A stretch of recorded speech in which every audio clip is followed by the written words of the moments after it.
Local head trauma, where if head trauma had a podcast, it would sound like this. Humna. I don't know.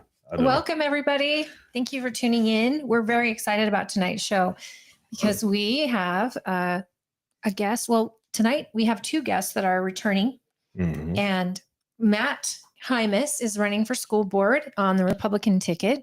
So I'm very excited to have him.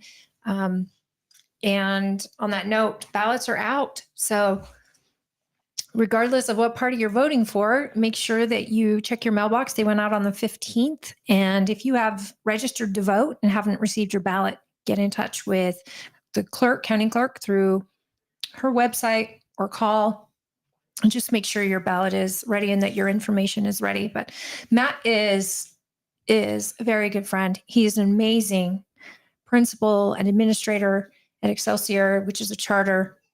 And he is the incumbent. So he's been serving on the school board and had our guest last week who we got to know well. And she was a fantastic guest. We had a really great time. And something that I can say is that I'm a parent of kids who benefit from the principles and the policy that Matt himself has integrated into the school. And his staff is tremendous. The values that they teach the kids are tremendous. So he lives by example. And so I love knowing personally that the incumbent, yes, he has to work with everyone. It's 15 people on the panel, but he doesn't just say, he does. And he's practiced what he preaches. You can see it evident in the school and the success of the school and the success of the students leaving that school. So I'm really excited to have him on. And I know it's busy and everyone's on break this weekend. And so I would like to thank him. And we also will have Cari Bartholomew, who's been on the show before, both for her run at school board before, and you've had her on even before that. So she's coming on tonight. And which is exciting because she is representing Moms for American Action. And they're doing a big kickoff event on the 24th of October. And we want to learn all about it. So we know there's a lot of parents that watch the show and they don't all live in Tooele County. So for those of you tuning in right now from everywhere, we welcome you. It's been one hell of a week. Yeah, it's man, there's a lot of news to get to, but because of our stacked show tonight, we really won't be able to cover it. But how about that Hymas leader? Wow. Finding his little bit of comeuppance. I mean, you know what? Regardless of how you feel about it, that's the life he chose to live, and that's the life he received. And let's just be honest. We talked last week about robots potentially fighting, in future wars. If this wasn't, and I mean, you had Israel watching from a distance and controlling these drones that actually took him out, and you didn't have anyone get hurt that wasn't necessarily supposed to get hurt in that action. Yeah. So that's a blessing, and Israel's handling their business. Did you see the Trump roast? I mean, after Kamala Harris's interview with Fox and Brett Baird, I thought, well, that was terrible. That's got to be bad. But then to see Trump do his roast at the dinner, they usually do the press dinner on behalf of the Catholic, community. She couldn't be bothered to show up to that. Oh, shocking. And Trump, he just did a great job. So he was very humble. I think it was important that he was. He's also been very honest about feeling like he shouldn't even be here because of the assassination attempt on his life, and that he felt that God intervened. And so I think that side of Trump is important to see, and I'm happy to see it. I've been wondering after that, and I kind of think it's probably true that he's probably became more spiritual. Yeah, well, if he has or he hasn't, we'll never know, right? I mean, that's something between you and God.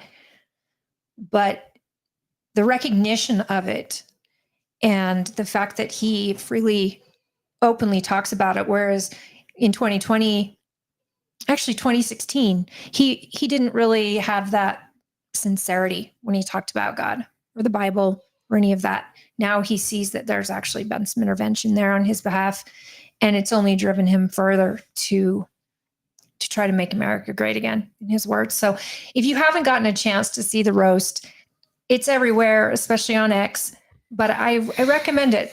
It's funny, it's lighthearted, and then he ends it by saying, you know, I feel bad because the state our country is in. I don't really feel like joking around or anything, but I know this is an important dinner, and I just, you know, it's all in good fun. I mean, I enjoyed it tremendously. In fact, I'll share it.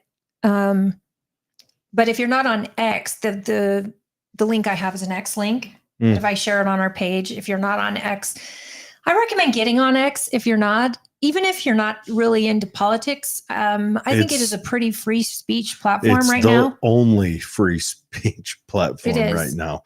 The only one that's successful. I mean, Rumble has had some hiccups with free speech, but it's still growing. It's really not successful, by the way. Check us out on Rumble and KMMU. Main Street Media, Utah's best way to find it. They're on Rumble as well. And but yeah, it's the last one. Yeah, and right now the Democrats are trying to drag Trump for only getting, what is it, 7 million viewers for his interview on Fox, but Kamala's interview got 15. But I don't think they understand that people are watching Kamala's interview for different reasons, because it is a train wreck and it is hilarious. But without further ado, let's bring Matt Hymas on. Want to give him an hour to tread through these waters and get his voice and message out there. So let's bring him in. Matt, can you hear us? Yes, sir. How are things? Good. How are you? I'm doing well. I appreciate you letting me be here tonight. Well, thanks for coming on. Yeah, it's great to see you. It's great. How are you enjoying your fall break? Well, you know, yesterday was better than today, but it's cold and windy out there. Yeah. It's an abrupt change. So, but yeah, being home and relaxing, hanging out with the kids that you don't get to every now and again. They're all teenagers. So when they're cooped in, I get to hear their voices more. It's kind of nice, isn't it? I mean, when they're little, it can be exhausting, but then you look back and wish that you could just go back to those days, because eventually it's hard to get them all in one place at one time and actually have to communicate with you. Or it's another nightmare and they don't ever shut up. Oh. But you miss it. I think you miss it. You miss that part. I think when you're going through it, it's a nightmare. But then you fast forward a few years when, you know, they don't call, or you don't ever have them in the same time, the same place. And you're like, are they not giving you grandkids to spoil? Well, we don't need to talk about any of that tonight. Don't need to drag me through the mud. But anyways, Matt, how's the election feeling? How's it going for you? Yeah, I think things are going well. We've had some good conversations, getting the word out there. Have some good interviews. I've been to some events where with my opponent, they've asked some good questions that have really shown the separation between the two of us. So I'm always appreciative of that. That's kind of the hard part with the primary, is that the Republican candidates really agree on a lot of the same things, and with my opponents as well in the primary and in convention.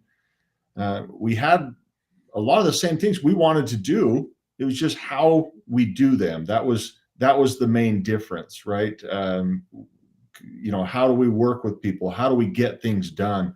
But here in the general election, you really see the differences. And you kind of see that in the general overall presidential election as well, right? I mean, when you hear these presidential debates on the Republican side, it's like, yeah, we know that you're different. You all have kind of similar ideas. You run a similar platform. But then when you have President Trump going against Kamala Harris, it's like just eye-opening what the differences are. So anyway, similar thing, of course, not nearly the scale, but it's been nice to be able to, again, have those discussions where we say, clearly Matt Hymas is different from his Democratic opponent.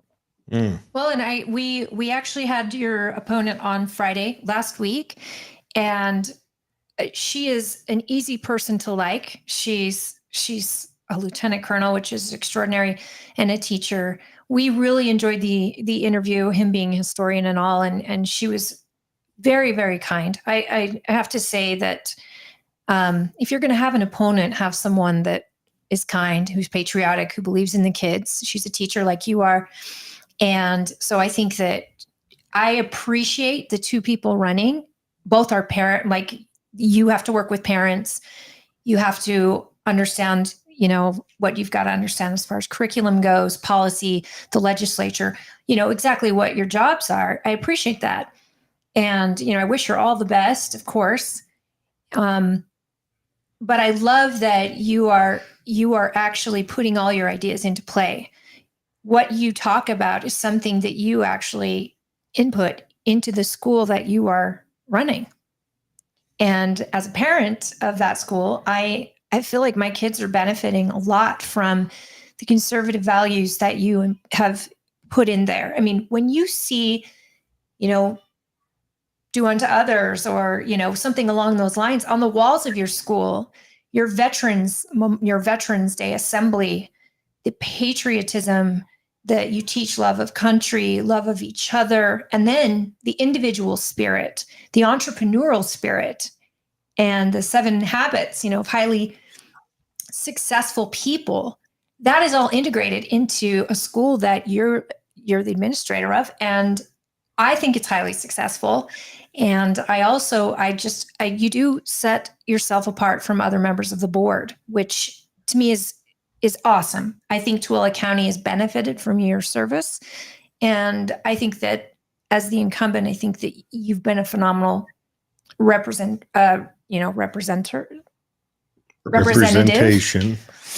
You've been a wonderful representative of the values that our county and even West Valley City and the other part of the district that you represent. I think that people are probably, now that we are in crunch time, I mean, we're a few weeks away, I think people are seeing the differences. And though you're both fantastic people, I think you're an excellent candidate, and I'm very excited, and I hope that we have a big win.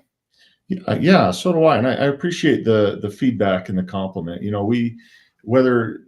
My style, I worked in West Valley for 10 years trying to do the same thing, right? Lead by example. If I'm going to want to see it in a school, I'm going to want to see it in my school first. And so, and we found that with the school that I was in West Valley, the school that I am in now, that the people appreciate what's happening and they see it. And not everybody fits into the school where I'm at, but that's okay. And we can make things better for everybody, right? And so we can work at the state level, working with lawmakers, working with policy, and say, how can we make this most beneficial for students? And that's what it's always been about for me. You've got some individuals who only want to hear or only are trying to help the system. And in my opinion, the best way to help the system is to empower the parents, give them a voice, because they want their students or their children educated. And that's how we're going to get things done, is by educating children and putting that above all. At my school, we don't have all of the programs that a typical district school would have. Yet we can educate and see better results because we're focusing on what we think matters, and that's academics. That's teaching them to read, to write, to problem solve through mathematics. Those things, I know I've said them before, but that's truly what we want for our kids, is to give them a chance. And when they come away as critical thinkers, And I'm not saying there's a direction on that. We don't try to pump out Republicans or Democrats or whatever. We try to pump out critical thinkers, kids who can gather information from everywhere and then make a decision on their own, similar to what the two of you have done. Nobody told you had to do this. This is a belief that you have, and this is a belief that I have. And I've been able to be taught by good educators in the public system and come out a critical thinker and be able to make choices on my own and not be influenced by the loudest voice or the strongest wind, right? Mhm. It's true. Be able to hear, gather information, and make good choices. And that's what we want for our kids as well. We don't want them to come away saying, well, Mr. So-and-so told me I should do this, so that's what I'm going to do. Right? Yeah. So the biggest stark difference I've seen between the two of you, really, that shocked me, and I'm not going to use this as a pulpit, although I want to, is she has a tendency to stand up for and to praise the efforts of the federal government's efforts and lay all them on, say shine the patina on, say, the Department of Education and what have you on the way down. And you're like, and your voice is always empower the parents. And, I could rehash it again. I mean, the Department of Education, it came around in 79. And every year since then, the United States report card on public schools has gone down and down. We went from number 1 and now we're 28th, I think, this year. And in just about, we lose a point every 2 years. And I think that's a corruption from the federal government. You can't have an institution that's corrupt, design a system, and what it produces is not going to be corrupt. Yeah. Let me jump in here, Jared, because I learned an interesting statistic the other day. You're right about America. America's got its challenges, but let me tell you something about Utah. Utah just received the notification that it was the second highest in the country in education. First in economy, you guys have heard that. Mm-hmm. Second overall in education. Who beat us? I don't even know. That's a great question. Well, I'm going to have to do my research. But this, like I said, I just heard this information. In fact, it was yesterday morning. And so I'm sharing it here. And what that tells me, though, is despite the federal government, Utah has ethics and they have principles that they stick to. And we've been fighting to keep our Utah principles and our, everything that keeps us, our roots, our culture. We've been fighting to keep that. And despite the federal push, we've been able to do what we can to keep things out of our standards. We're still pushing for curriculum. There's some stuff that tried to slip in there. We did what we could to keep CRT out. I can't remember, like something explicit sexual something or other that the federal government was pushing. We did what we could to keep that out. You know what I mean? And we're still second. I'd love to see who is first, and I think we can overtake them. But we really do have a lot of people saying, this is Utah. We don't care what the federal government thinks. We're doing what we need to do. And our kids are in many areas coming out on top here. Now, I don't want to take away from the fact that you and I both know there's a lot of work to still be done, right? This isn't a time, in my opinion, to sit back and say, hey, we're number 2. That's great. I'm not even happy with number 1. Because the ranking system to me doesn't matter. It's what we believe our kids need to come away with from public ed. That's what matters. If we fall into a high rank as a result, that's great, but that's not the goal, right? We're not trying to get a trophy from the federal government. Well, look how far we've come, though. It's nice to be in the top 5, considering Utah in 2002 was number 1 in literacy. And then we took a big fall over those 20 years.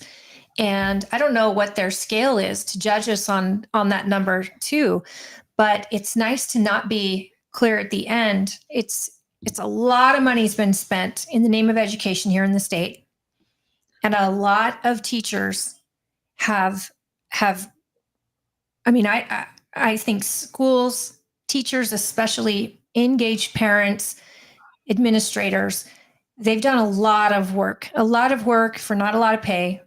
Yeah. And I think that that's an exceptional, I mean, we should be proud of that. I think that all administrators and all teachers in this state should be proud of that. And I think that's exceptionally Absolutely. It's nice to hear.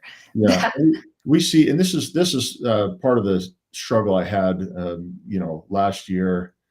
There was a lot of rhetoric and behind just our teachers being bad and pushing certain things. And I'm telling people, like, hey, look, you are seeing maybe 1% of teachers doing this, if that. Yeah.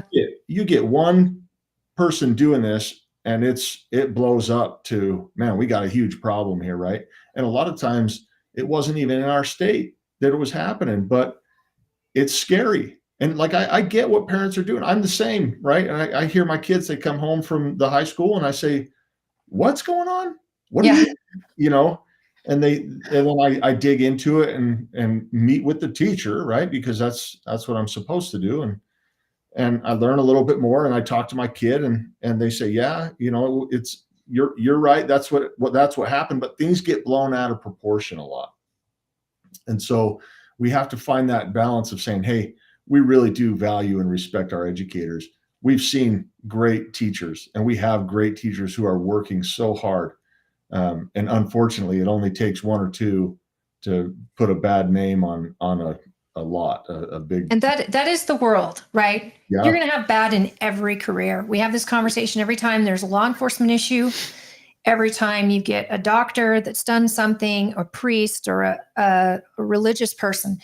And yeah, it only takes one or two. I mean, for example, the rhetoric over sexually explicit books in school, that was happening, but was it happening in Utah, for one? And for two, where did they come from? How did they get through the gates? And why are we running entire campaigns based on that, which is only making parents afraid, angry, and they're grabbing their torches, and teachers are collateral damage in all of this, when half of them have never even heard of the book, let alone had it in their classrooms. So I think I mentioned last week that there's a couple jobs. The school board, I could see not being a partisan race or a sheriff. Schools and law shouldn't have to be partisan. But why I'm glad that they are is because those candidates will tell me where their values are, both budgetary and, personally, morally. I want to know who is representing me and where they stand on how they spend money and what standards that they want to accomplish and achieve and represent in their roles. So I hate that we're in a partisan situation, but I also appreciate the need for it. Yeah. I mean, it definitely has its pros. And I think we're seeing that with my opponent happening right now. You kind of get a better feel for what you're voting for here, right? When you say, okay, we have a bipartisan election, let's talk to Matt on a Republican ticket, let's talk to his opponent on a Democratic ticket, right? You already have kind of an understanding, but then as you talk more, you get to see exactly if they really do fit that ticket that they're running on. And hopefully my values have represented the Republican well. And quite frankly, hopefully her values have represented the Democrat ticket well. But it does really give voters more transparency on who they're electing to put on the board to help their children succeed. I agree. And Jordan Lott has made a comment. Education is important. In Connecticut, teachers get paid a ton in education in that state. It's not benefiting anyone. He said, hey, Matt, he should be the big boss. Let's go, Matt. And that's Jordan Lott. Thanks for tuning in, Jordan. Thank you, Jordan. And you know what, this comment on Connecticut, You see, New York is another one. Ton of money into Yeah. the education system, and they are not doing well. And what happened? Somebody asked us about money, like why aren't we getting enough money, more money for education here in Utah? Now, I believe we are the largest portion of the budget, of the state's budget. There's no question in my mind that the legislator values education. As does the governors, that we've had. Yes, absolutely. But I was talking to an auditor in Alpine School District. He wasn't for the school district. He's just in the area. Anyway, he kind of brought something to my attention that I hadn't thought of before. And everybody, I'm sure everybody else has. I'm just a little bit slower on this. But he says in states like New York or Connecticut, their income is much larger and they have fewer children in the home. Yep. Also, for every time that they come to us taxpayers to levy for education, under the guise of giving it to a teacher, they hire more district level administrators. That's where the money is flowing to. In every time that it's been audited, they took $10 more, $9.50 more went to administrative covers, and 50 cents went to the teachers. We built a progressive style administrative state, and we wonder why everything that's touched by the government ends up that way. That's what we've got to ditch. We've got to get the money directly to the teachers and cut back on the administrative costs.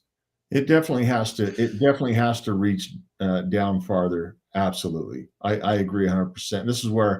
This is where my belief fits well with the charter model, because three-quarters of our budget go towards salaries and benefits. Right. And so that's amazing. We do what we can, because I know that families come back because of their teachers. They don't come back for me. I'm not out there saying, hey, this school is great because of me. No, that's not true. The school is great because of my educators. But don't they come back for the superintendent's third secretary to the... See, and between you and Mr. Marsden in the junior high, there is such an open door policy in the way you guys run your schools. The two schools are connected and you are the administrator for both. But as a parent, there's never been a time that I couldn't go right in, make an appointment, and see either one of you, no matter what the situation was. And even then, same with teachers. And in charter schools, I think there's something to be said about teachers in a charter, because they don't have that public school. I don't know if they have unions or whatever in charters, but I have not had a teacher at either of the schools in Excelsior that I have not just appreciated and liked. And even if they didn't reach my kid in that way, because of course they have their favorites, right? They have given something to my kids that it's special. It's neat. Their classrooms aren't huge.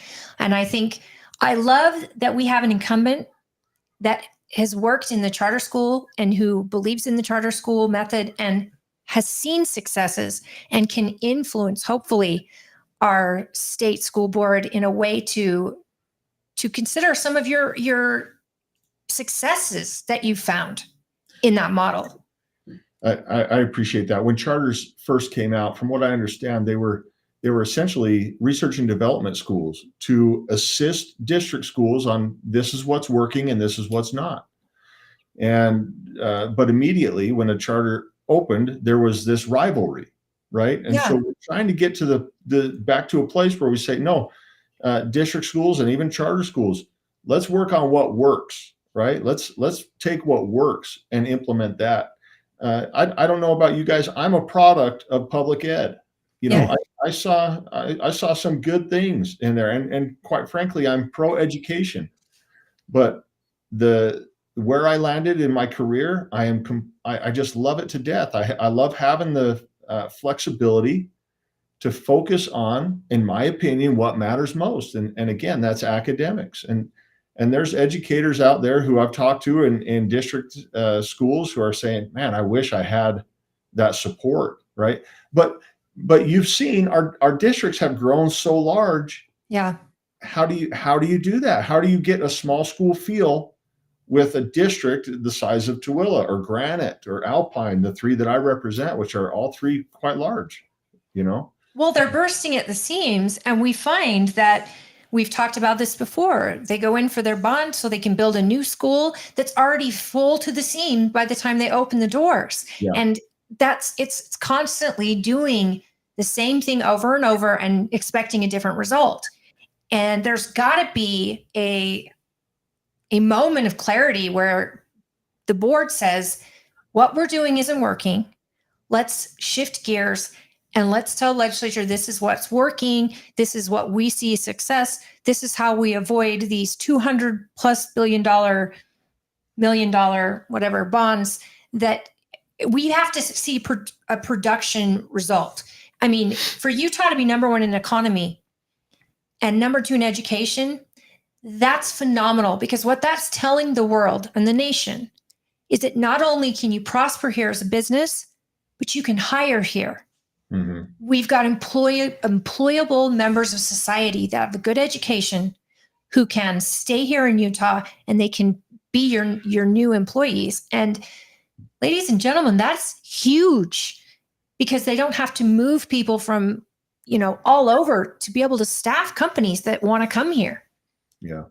And just a note for all you Utah legislatures out there, you want to throw us over the top on an economy that businesses and people want to move to and all that stuff. Ditch the taxes. I'll tell you what, as a worker, don't work overtime, because the state of Utah, they rob you blind. It is highway robbery when you work overtime. Well, that's why you got to vote for Trump, because he doesn't want to tax overtime. Yeah, I hope he can do it. Well, anyways, Matt, we got a half hour left with you.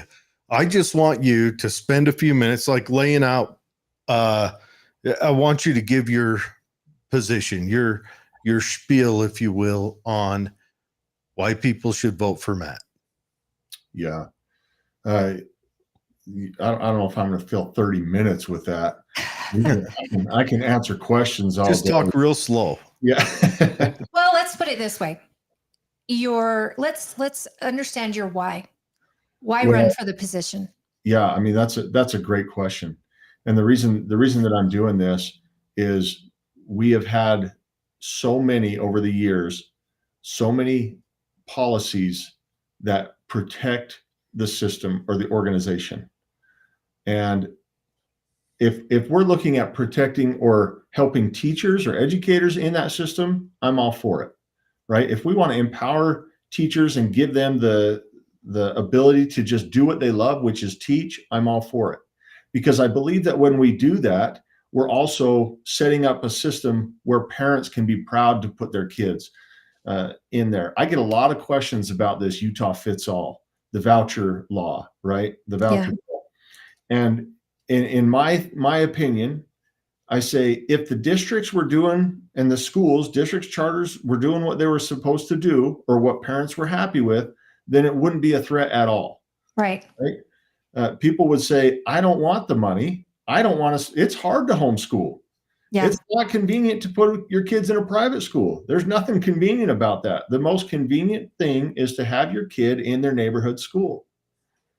But my personal experience, when my daughter came home in second grade back in 2000, I don't remember, late 2000s, early 2010s, and she said, I said, what'd you do today? We watched Monsters, Inc. And then the next day she says, we have a readathon. She's so excited. And then she describes how in her mind, I'm sure it wasn't all this, but she's like, they put us in the gym, shut the doors, and I didn't see an adult for 2 hours, And I'm thinking, what is happening? I'm trying to be patient. And then she comes again. We watched Finding Nemo today. And I said, that's it. I can't do this anymore. That's not an education. And then one of the straws on that stack was she, her teacher said, and I don't blame her teacher for this, but her teacher said, she's gifted and talented. She needs to be in the gifted and talented program. She is so smart. And both my wife and I said, that is great. That is so good to hear. When can we get her in there? Well, we don't have any room for her. Then why did you tell me about it? You know what I mean? You're telling me she's gifted and talented, needs to be in this upper class, and then tell me you don't have any room for it. All this kind of stuff just said, I got to get out of here. I've got to find a school. It's worth the drive to me to put her somewhere where she'll be educated. I agree. And so, and then, at my school, I remember when I came out to Excelsior, 10 years ago, there was one student who needed to be in an upper level class. And they said, Mr. Hymas, we don't have the class. And I said, then you make it. You're going to teach this kid where they are. And that's how important it is. And I feel like we need to recognize where kids are. Right now, we're teaching to the lowest, 20%, which. So what you're saying is you need a sign out front that says, no child stuck behind. Right. Yeah. Let them grow at their level. Don't hold them back. So like this math 7, math 8, I don't care if you're in math 7, or I don't care if you're in 7th grade. If you can do algebra, you need to be taking algebra. You don't take math 7 because you're in 7th grade. You take math 7 because you don't understand 7th grade math, right? Or like in my case, you're in 7th grade and, a little bit of that 2nd grade math. I need to count teddy bears and apples is more my speed. Did you guys, I don't know if you heard Tim Waltz talk about how proud he was that in his state that I think he said 35% of the students are diverse and they don't speak English.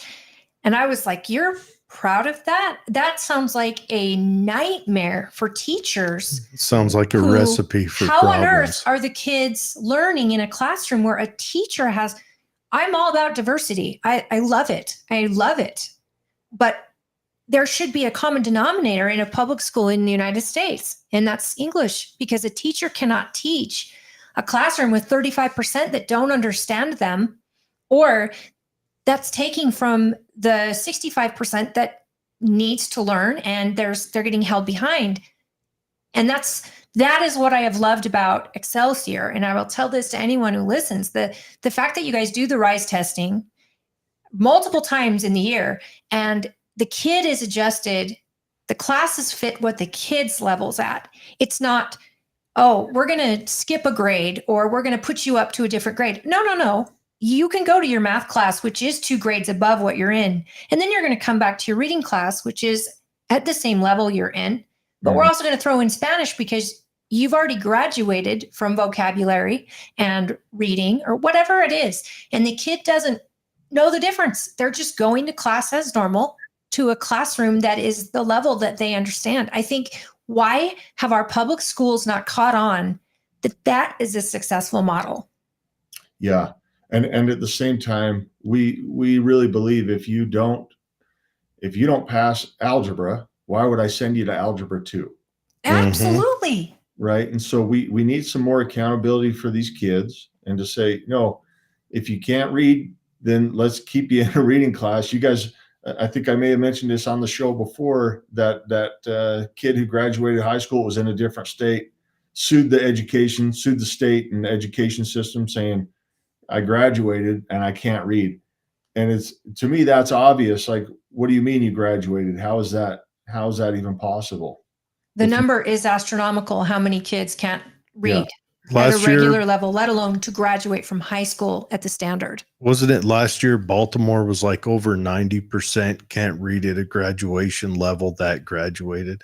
Yeah, that's huge. I think it was Baltimore, and that would be the vice president's state. Or the soon-to-be vice president in the Democrat ticket, if he was to win. Isn't that where Tim Waltz is from? No, he's not. He's not from Maryland. He's from Wisconsin, I believe, or Michigan. I don't know. Yeah. But to tout numbers like that, it's really scary. Baltimore is all these Democrat cities are failed cities. Baltimore, Detroit, they all leaned into this progressive policies that they're trying to force on the nation right now. And it absolutely destroyed their cities. And they try to blame it on all the other things, but no, it's their exact policies. It's boys that are being affected tremendously in reading, math. And so it's boys who aren't going on to college. There's less boys enrolling in college. And then for the people who do, they're not staying in because they're not prepared. And that makes it so that when the ladies outnumber the men going to college because of the variables and what people look for, then there are people who can't pair match and start new families. Our demographics collapse. It's a whole thing. I personally, when Mad Max starts, I'm going to get me a Camaro and I'm going to paint it flat black and put a blower on it and carry a double barrel shotgun on my hip. Matt, so tell us, what legislation would you say that is coming out this year? Is there any legislation that you're expecting in this next session that is focused on, because you mentioned the bill that basically, for those that may not know, is the bill that he was referring to is that the money follows the child. So if you decide as a homeschool parent to homeschool, then rather than your taxes going to your child going to a public school they don't attend, some of it gets back to them to spend. The parent gets to decide where that funding goes. Do you see legislation that you applaud, or have you worked with legislators on the upcoming session on anything that you could see being helpful? So I haven't seen a whole lot yet. I know that they're working on it. The session starts in January, so things are coming. But let me tell you of the one that we have seen, Senator Fillmore. You probably may have heard. He did a press conference at Granger High School. He wants to write a bill, or he's in the process of writing a bill that bans cell phones. And he said, they say, what does that look like? And what he's essentially asking for is, currently, if a school wants to ban a cell phone, they have to write a policy against having it. For example, my school does not allow cell phones. We view them as a distraction, especially for kids in the K through 8 realm. It's very difficult for a student within that age gap to stay focused on academics when you can have a cell phone in your hand, right? Mm-hmm. But when you say ban, you mean the kid can have it in their backpack, but they cannot have it in the classroom. So Granger has given out pouches. Have you seen those pouches? Yeah. Like when you go to a comedy show? Yeah, Dave Chappelle gave those out. Did he? Okay. Yeah. So they put them in the pouches, they lock, and then they have kind of a mechanism that unlocks it at the end of the day. Mm-hmm. See, I'm torn on this, because until we get the safety of our schools in a better place, I want to be able to hear from my child in the event of a bad nightmare scenario. Yeah. But I also understand that they are a horrible distraction and can be used as a tool that hurts kids rather than helps them. Right. So, and that's the struggle that they're trying to find the balance with. So I asked my niece, actually goes to Granger High School. I said, do you use that pouch? And she said, no, absolutely not. But I keep it in my backpack and I don't take it out. So, or don't take it out while you get seen. I've got to bring up another notion. I hope legislatures listen to me. Is he done with this thought? Well, let me jump into what he's trying to do, Senator Fillmore. From what I understand, is he's trying to flip. So instead of the default being you can have cell phones, the default would be don't have your cell phones out in class, right? And then if a school wants to write a policy saying, actually, we allow cell phones for example, theater classes, they use cell phones to do quite frankly, research. They'll say, get your phone out, get on YouTube and find something, right? And not all theater classes, but that's just an example. Some music classes, they might do research on it if a school doesn't have one-to-one computers. So anyway, what we're going to see with that is, instead of the default being you can have phones, he wants to switch the narrative so the default is you cannot have your phones. I think schools are notoriously behind the times because they teach what has been learned by someone who went out and did it. So by nature, they're behind the times. If schools want to make it so that cell phones aren't a problem for distraction, schools need to start using those cell phones. Well, Jared, what do you mean? We've tried. You figure out ways to, one, the calculator thing. Mhm. Pull out your cell phone, get on the calculator. They're not texting, but their cell phone's in their hand, and they're the place that cell phone wants to be and where they want it. But But then the the school schools- doesn't have power to The keep. schools using that. Also, I think, and this is up to teachers. Teachers need to figure out a way to innovate. If they're having problems with kids texting under the desk, figure out how to bring that cell phone up and make it present. So a Yeah. teacher can maybe do research to say, hey, on your cell phone, type in this web address, and we're going to read along from your cell phone. The cell phone then is incorporated in the class, and it's not a distraction. It's actually a part of it. Just So like that- when computers first came out, Mhm. schools were the same way with computers. They want, or even Well, calculators. schools are issuing They were, computers they now. were, I know.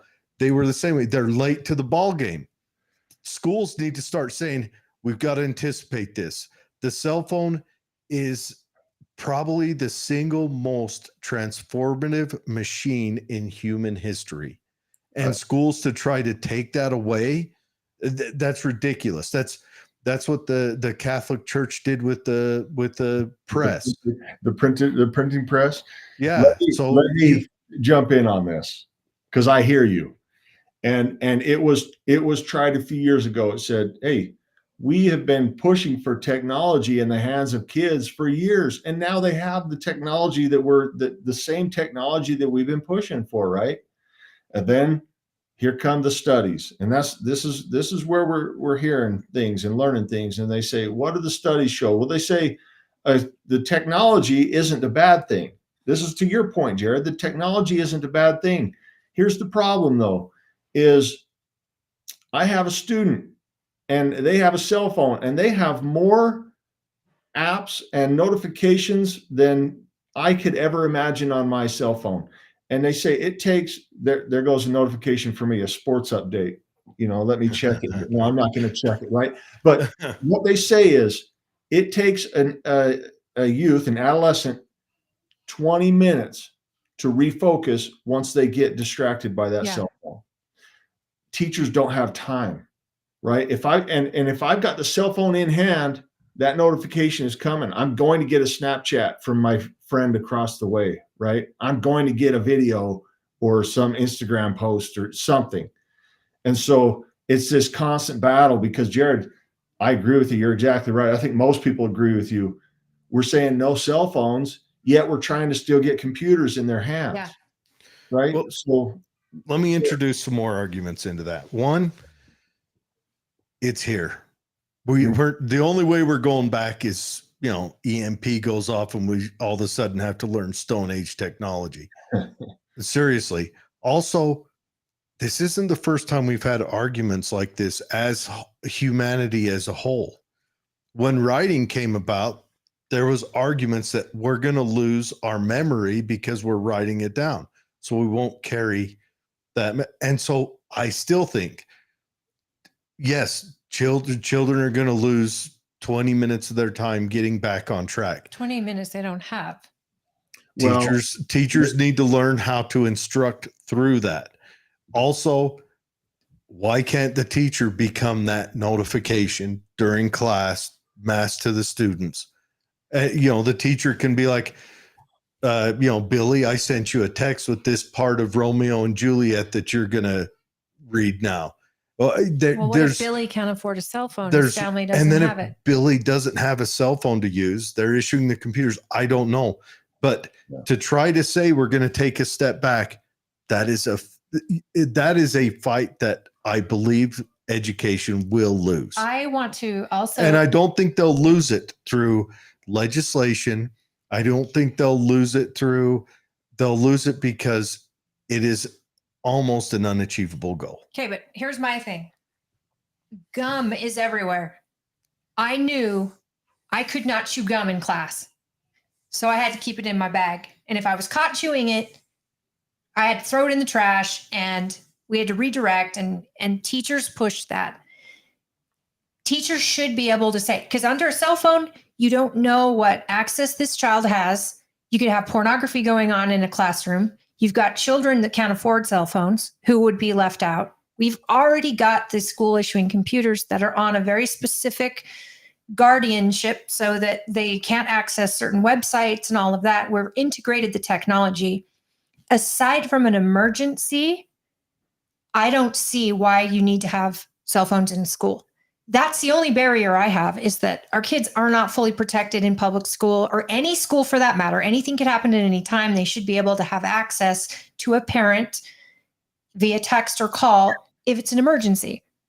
But I think that even us, our attention span is this big now, and that's kids too. To be a teacher with all these different cell phones or people without them, I think that puts a whole new spin on inequality in a classroom. I'm not disagreeing with you guys. I'm not at all. But as a student of history, this is one that you will lose, because it's been lost in every other technology. We're seeing the same thing, quite frankly, with AI, right? It came out, we were terrified. We had colleges saying, hey, you use this, you're gonna get expelled from the university level. At the same time, I'm going, because I try to keep up on my craft, and they're saying, if you don't know how to use AI in the workforce, you're obsolete. Yeah. Don't even try. So now we're trying to say, okay, how do we use this? How do we teach students to use tools correctly? And this, when you talk about cell phones, let's take away school. There's studies all over the place, I'm sure. And I don't want to promote a book here, but The Anxious Generation, read by hundreds of thousands, if not millions of people. I don't know the exact numbers, and it's showing the damage that has been done. I don't think the cell phone is the issue. It's the not solely. It's the brain development. When you put something this powerful in the hands of somebody who doesn't know how to wield it, it becomes dangerous. Well, humanity's learning a new tool, but also the average parent of this anxious generation who fought for everyone's a winner, everyone gets a trophy. Yeah. If little Timmy gets a bad grade, the teacher's in trouble. That's also a part of that equation. You cannot forget that. You can't forget also it's a generation that's had the highest level of divorce, no fathers in the home, no strong male example. We've had a government that has been neurotic and schizophrenic over the last 20 years.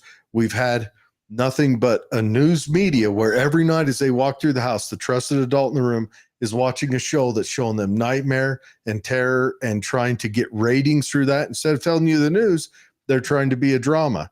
So there is a lot that goes into that. That's a lot. You go, I mean, read Jonathan Haidt and Lukianov, their show, what is it, Coddling of the American Mind, or their book, Coddling of the American Mind.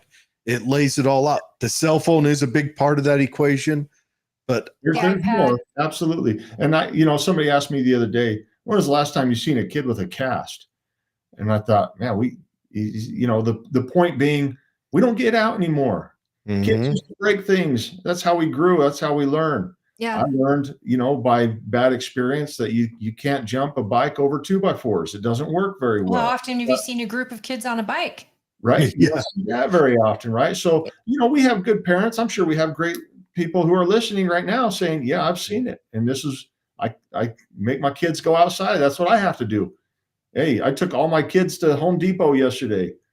For what reason? I had to return some stuff, and I made them come with me because I say, it's time to get out. I said, you got plans? No, your plans aren't in front of my TV.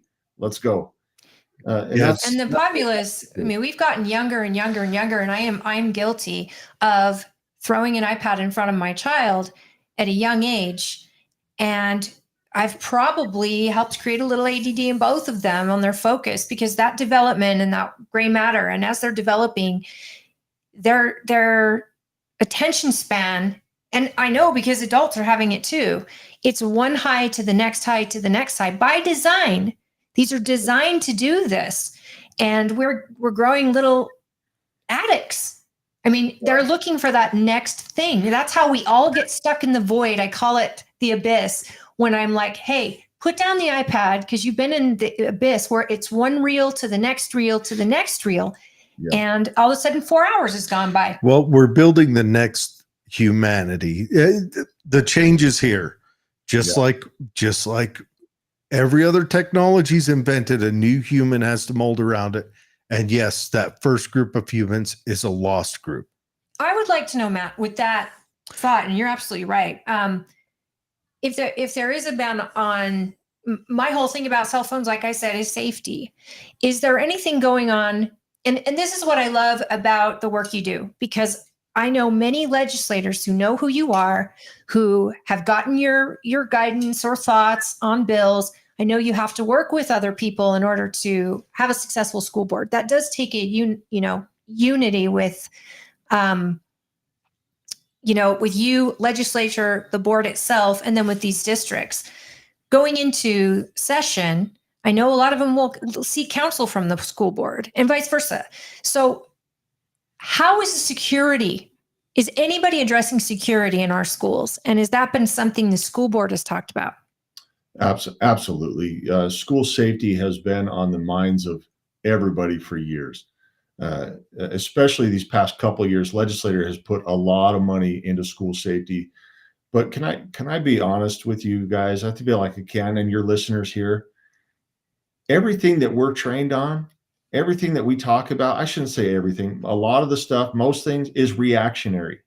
Absolutely. You know what the safest thing is having kids comfortable enough to come to your administrator or your teacher and say, I think something's wrong with so and so, or so and so told me that they have plans, right?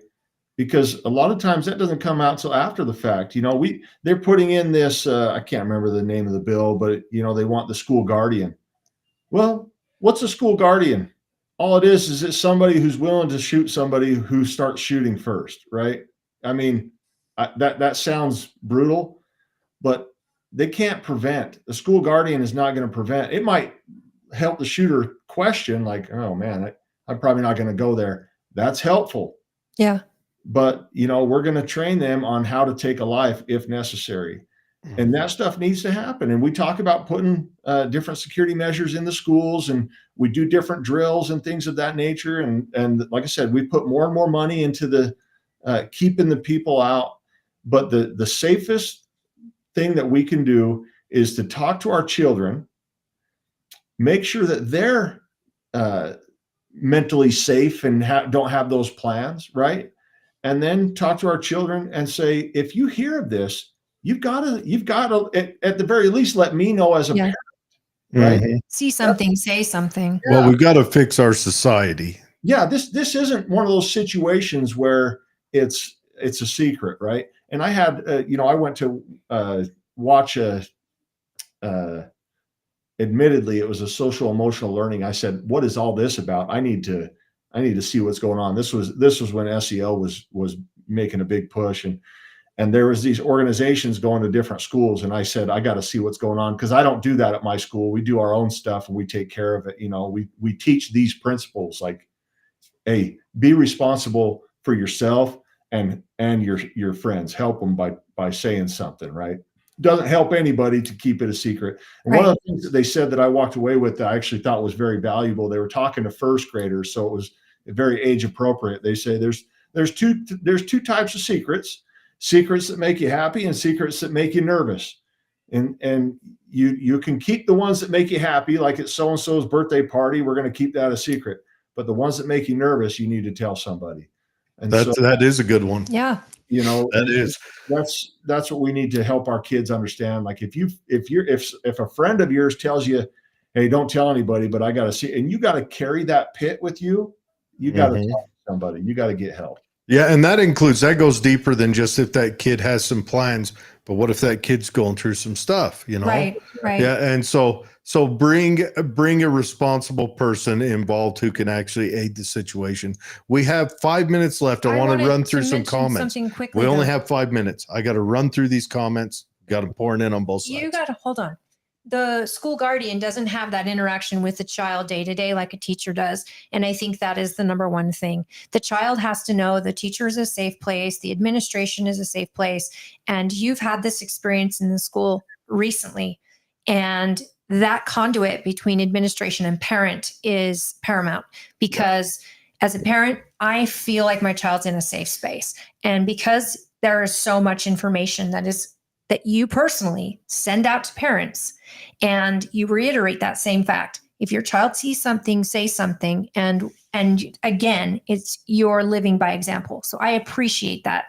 And I know I feel secure where my daughter's concerned. Now run through comments. All right. On YouTube, Jordan says, yeah, college is important. I had great professors at Utah Valley University. Developing the skills you learn matters the most. One of the high school wrestling coaches I know said he would not let his daughter have a cell phone. He is an awesome wrestling coach. Look, I agree, but just my thoughts on it are, if you want to do that, I support you on that. I don't let my kids have. But there is a new human being born right now. We can't avoid it. Right now, go to get a job. You're not getting a job unless you have a cell phone. You're not getting hired anywhere. 8th graders. That's fine. But 6th graders. That is the new human being born. You don't want to be the horse archer when the rifle is invented. That's all I'm saying. I get it. I get it. And I hear you, Jared. But look, you don't create a good soldier just by putting a gun in a 1-year-old's hand. You know what I mean? No, I agree. I agree. First, you got to teach them to spin it and do all the fancy stuff. But the new technology is here. It is here. And it's not can't, right. We can't avoid it. And then we got some Facebook comments. Okay. All right. Jeff Adamson says, hi, Jeff. Love that you use the word mental. He says before that, how big of a bureaucracy would need to be created to follow students with the money? This is really interesting to me as well, because we need to know statistics and where exactly. I mean, have we figured out where and how to best spend the money rather than it just going right to administration like it sometimes does? How do we track it? What if we could tax in parents and parents paid for school?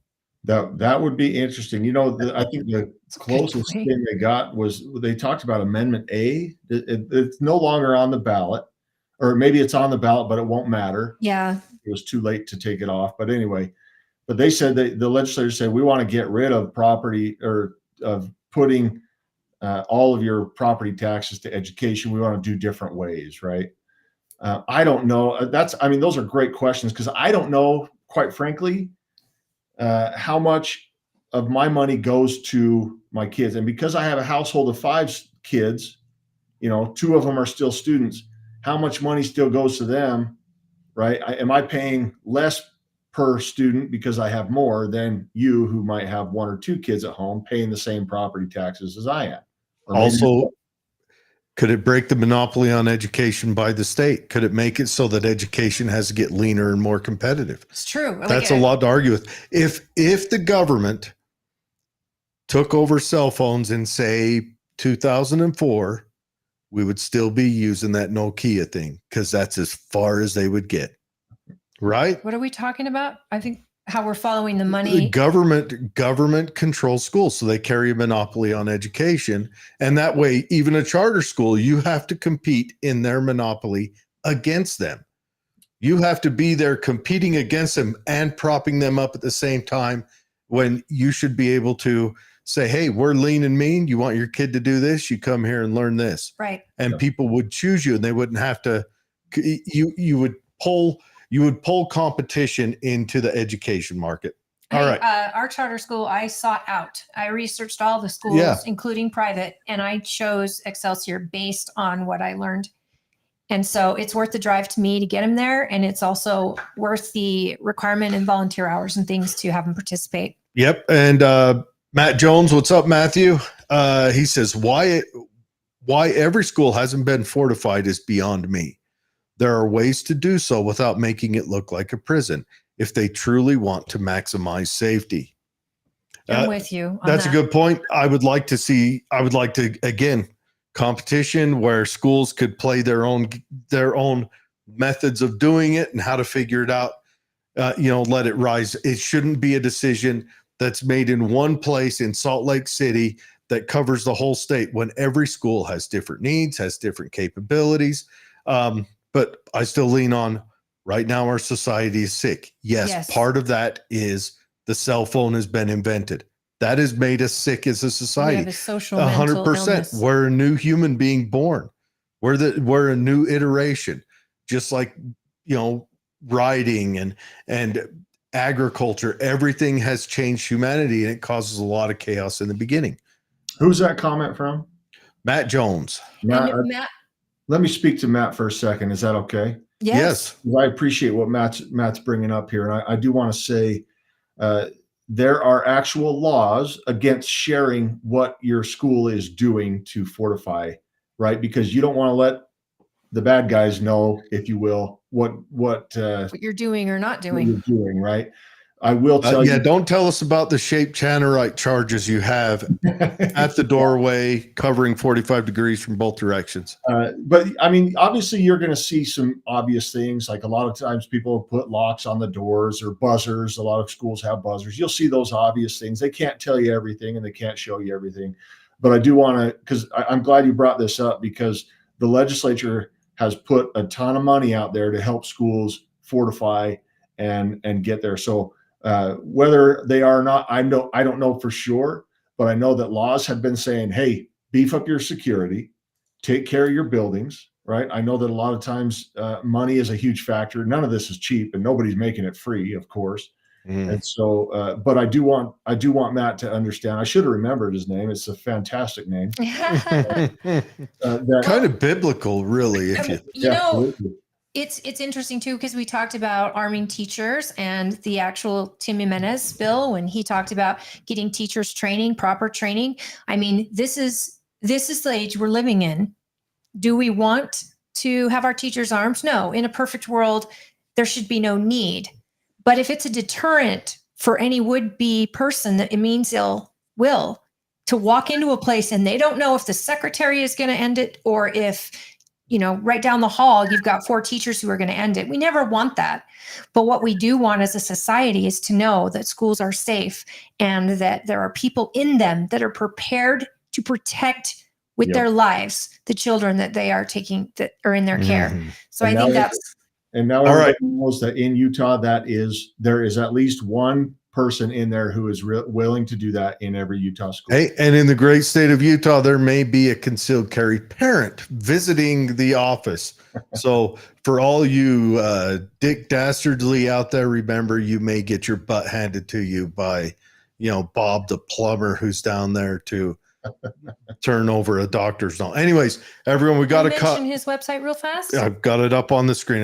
We got to cut Matt loose. We got Cari coming in, but everyone go to Vote Hymas. That's HYMAS.com. VoteHymas.com. Check him out. You guys should be getting your ballots. They're out. So Matt's a friend of the show, friend of the county. He is an educator's playing a part in my niece and nephew's lives and also playing a part in Holly's kids' lives. Matt, thank you very much for coming on, and good luck. We'll, either way, let's have you back on after this is all over and do a little chat at least about the state of education in Tooele and Humana. We appreciate you, sir. Yep. Appreciate your work. Okay. Have a good night. Yeah, we'll see you. Thank you. Thanks, Matt. Hi, Mom. All right, now we're going to bring Cari on. Cari, how are you? Now, I saw a few minutes ago a much less attractive person was sitting in front of the camera. What is going on with that? I wasn't sure if I was going to have a pure green screen or an actual screen, so I had him fix it. But Oh, he didn't have his makeup on today. I'm like, Cari, what happened? Poor woman. Anyways, how are you doing? I'm well, thank you. Good. So great to have you back. So for everyone on here, this is Cari Bartholomew. And so you've got an event coming up. So go ahead and lay out for us who's the event with, what's it for, and what's it got going on. Sure. Let me start a little bit behind that, if that's okay. So I recently ran for state school board. I did not win. But it was very close. So it was about 1,100 votes. And you educated a lot of people in your campaign. You run an excellent campaign. Thank you so much. I appreciate that. But a lot of doors opened. And so 2 of the doors that opened for me, sorry, I see Adam writing, ha, ha, ha. So, Yes. So two doors open for me, and it was two parental groups, and one brought the heart and one brought the bomb throwing.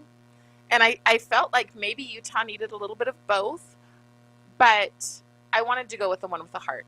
So I chose to go with Moms for America. And especially after Kimberly Fletcher, the founder, called me personally and said, I want you to bring the sass to Moms for America.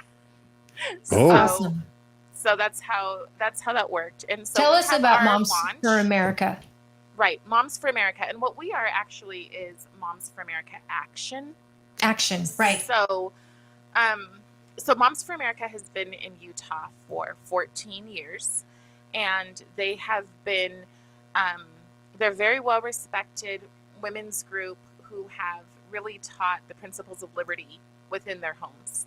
So like homeschool curriculum and things like that. Now what we've decided to do, can you hear me? I feel like Yeah, we've got some distortion coming across your like a on my background hum. yeah. There it is. It's gone. it gone? Push It that was. button again. I didn't push a button. Oh, well, whatever you did. Are you holding the cable? No, but is it still there? Yeah, it's still there. Okay, let me text him since he's here. Every once in a while, you moved your hand and it went away, and then it came back. That could have been us talking. Is it me? Yeah, it's coming across your line. I've done the tests on this end. Okay.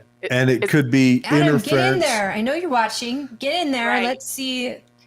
Let's see you again, and let's get this. But please continue. I'm sorry. And I want to say this, Adam, you're much more handsome than I am. You're just not as pretty as Cari. Here he comes. Here he comes to save the day. All right. So There's Moms for some- American Action, you would Okay. say that they started like with a homeschool group, and So they started with like a homeschool curriculum. Yep, you've got it right there. So a homeschool curriculum. Their goal was to empower parents, promote liberty, and to raise patriots. And so they've been doing that for 14 years. They've been advocating for good policy, all sorts of things. Sorry, and oh, it stopped. Oh, he stole your sound. and that was important to me. Ooh, does that sound better? No, No. it's still the same. Okay. But if we have to deal with it, That's okay. If we have to deal with it, we'll deal with it. Okay. Can you still see me? Yes, we Okay, can. great. Is that better? No, not yet. No. We'll go back to this I one think you that just have way. to get that bait. Yep. We'll just suffer Okay, through it. So what happened with this organization is that they asked Brooke Stevens, who is Laverna in the library, and I Mhm. heard some of the conversation about books in the library. So they asked Brooke Stevens and myself to come on and to bring the heart, but also to bring kind of the guts, because I have felt for a long time that Utah is very asleep. Not everyone, but that there's a lot of people who are asleep in Utah, and so we want to wake them up, but we want to wake them up gently and truthfully, and not hyperbolically, if that and makes with sense. a lot of fear. Right. I mean, there are reasons to be concerned. I sent you guys a couple of pictures. There are reasons to be concerned, but there always needs to be reasons of hope, and on top of that, it has to be truthful. So you can't say that, oh my gosh, they're going to put horned demons in our kindergarten classrooms reading to our children, because no, they're not. That's not what's happening. It's a lot more subtle than that. So one of the things, so Brooke is very big into advocacy. So we want to build relationships with legislatures. We want to do kitchen table work where we're building that relationship, where we are the people that they come to when they have questions specifically pertaining to education, specifically pertaining to SEL and CRT and DEI. I don't want them calling a left-leaning person to get advice for a state that claims it doesn't want to be left-leaning. Mm. Sure. We're leaving it up to the experts. We are a country that relies too much on experts rather than common sense anymore. Exactly. So to bring something like this, and we can share those photos that you sent, but one example is the discussion of American history and how we're founded on it's a horrible history. We enter a long, bitter story of U.S., a history that began with cruel invasion, stealing land from native people, bringing enslaved captives all the way from Africa, and then seizing a huge part of Mexico. Well, that's part of this story. The other part was inspiration and freedom and, the individual spirit. I mean, and what country doesn't have a history like this? I mean, borders are made because of wars that are fought. And what about America being the first to end slavery and the 650,000 lives that they gave to end it, the Civil War? I mean, there are. Well, we were just talking. Well, it was Columbus Day this weekend, right? Yeah. And they're debating Columbus Day versus Indigenous Peoples Day. And someone asked me, "Can you please make a rebuttal?" Because there's a group that really promotes that negative America sucks kind of mentality. And so they said, can you talk a little bit more about Columbus?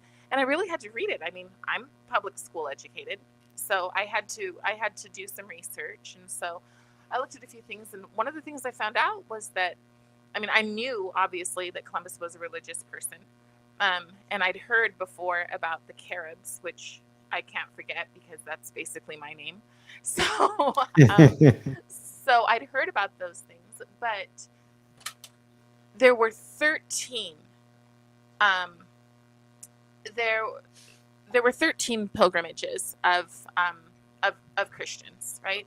And there were over 538 Islamic, but we don't have that conversation. So I think it's really important, as I always have, that our kids, that our families have a strong, truthful education. We don't need to be afraid of the truth. And I think I've decided that that's the new term for woke. My students were asking me that the other day, and they were like, "What does woke mean?" And I said, "I think woke means that you are no longer able to question what is true. Yeah. You are just told true, and you believe it, and that's where you go from there." That's So, a good definition of it. I think it's claiming your victimhood and demanding the rest of the world claim it as well. That's what I see woke that's as. true, but I think that those things of claiming your victimhood, some people shouldn't be claiming. Some people I agree. no victimhood to claim. I agree. By not questioning. You're just handed it and told you're a victim. They're right? I should say designing a victimhood. Right now, the world has an issue that they look at. They look at victimhood as a moral high ground. They looked at victimhood is the ultimate aspirant you can have right now, is to be able to find where I'm a victim. I failed because someone else did it to me. Look, I'm the ugliest person on this screen because of you and Holly here. I am a victim right now, and people need to really support me in my design. No, you are who you are. Your history is your history. Everyone has sufferings. Everyone has successes, but the world right now focuses all on sufferings. You see it anywhere you look right now. Any argument around the world, anything is viewed through this spectrum. Yes. And that's because it keeps you in a cage. He fixed it. Weak. Yep. And so in terms of promoting liberty, that is when we have a lot of people who, at our launch, for instance, Gabby is going to come. And when Gabby speaks, she is from Cuba. She has a 5-month-old child, and she is a very fierce little 25-year-old woman. That sounds condescending. I don't mean that, but she's 25, and she's ready to fight because she comes from a communist country, right? And so finding people who are committed to patriotism because of what it has been for them, I think is really important. So we also have Brooke here as well. Mind if I bring her in with you? Yeah. Yes, bring Brooke in. Hi. Hi, Brooke. Hi. Hi. How are you tonight, Brooke? I'm great. I love working with Cari. I'm super excited to get Moms for America out and just help people start to engage really effectively with their communities and make sure it's the place that they want to be. Make sure it's the home they want for their families. And so it's really exciting, the opportunity that we have, especially this upcoming election. So I don't know if you've introduced, but I'm the Civic Engagement Director for Moms for America. And I built an app called Amplify USA so that people can educate themselves, and it has ratings for every level of government, the federal and state level, for any contested race. And it's from out of Texas. It's a company called iVoterGuide. And a lot of times when you want to know information about people, the problem is, well, who do I ask and who do I trust? And this company has been around for 10 years. And so that is a really good, they're really thorough, and they back everything up with facts. So they'll have an endorsement, they'll have questionnaires, they'll have who contributed to their campaign. And then they'll also have other information like how they voted. So you can see all that. And so it's not just randomly, oh, I don't like them, or there's 5 points of data.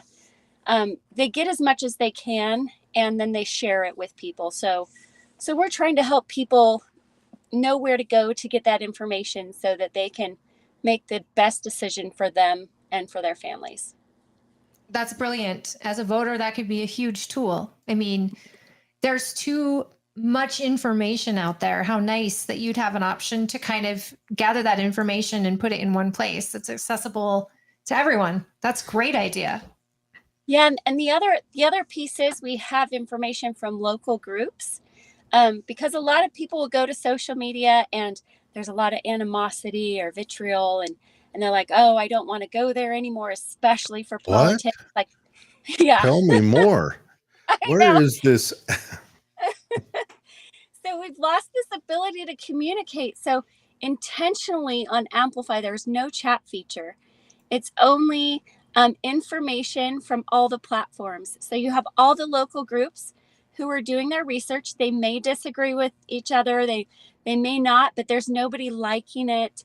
And you can see what they have to say. It links to their website. And you don't have to sign up with them on Facebook or Telegram or whatever, because we keep it all there. And because one of the problems we were seeing is that in Facebook, the algorithms will make it disappear, or not a lot of people will see it. And so they won't get that information. So there's no algorithms. You see it by the date. You can sort it by the organization. And we're just trying to inform with local people who are really passionate about giving and sharing their research. And so it's not social media, but it's social information. And we hope. I'm sorry, is it an app or a website? It's a mobile app. And okay, what's it called? It's called Amplify USA, and it's free in the iTunes or whatever, the App Store and Google Play. And the reason it's a mobile app, people say, I don't want to download another app. But the reason it is because most people don't know who represents them, how to contact them, and what the issues are. And so you need to be constantly just aware, and it will send you that information as much as it's out there. And so not just for voting time, but holding your reps accountable and saying, hey, this bill is coming up. How did you vote? It can send you a note on so we were having trouble like giving messages to people based on their location, who their reps are. So if you choose a certain rep and they have a town hall, it will pop up only for the people that rep has a town hall for. It's not like, how do I get them all into all these separate groups for each rep? You don't have to. You're automatically getting the messages for each rep if they're in your dashboard. And we don't get any data on what you're doing either. So my husband and I built this. So So I'm not like, oh, this person believes this. We can't see it. The messages come directly from your personal phone or from your email that we don't see. It just links to it, so you have your privacy. But it's so critical to get people engaged in a way that makes sense to them, where they don't feel they're being manipulated, where they're making the decisions, and that's what we're hoping to do with Moms for America Action, is to really empower parents and moms to know that their absence is felt, and when they show up, that's when the difference starts to really benefit all members of the community, and we can no longer be absent from it. This is a time when just our tiny small actions will have a big effect for our community and our state. I love it. I'm looking it up right now, because that is something that I would love. I would love to have a one place where I can put my candidates in, and then it's going to tell me essentially how they voted. Does it tell you what the bill is? Does it define a bill? Oh, yes. And that's huge.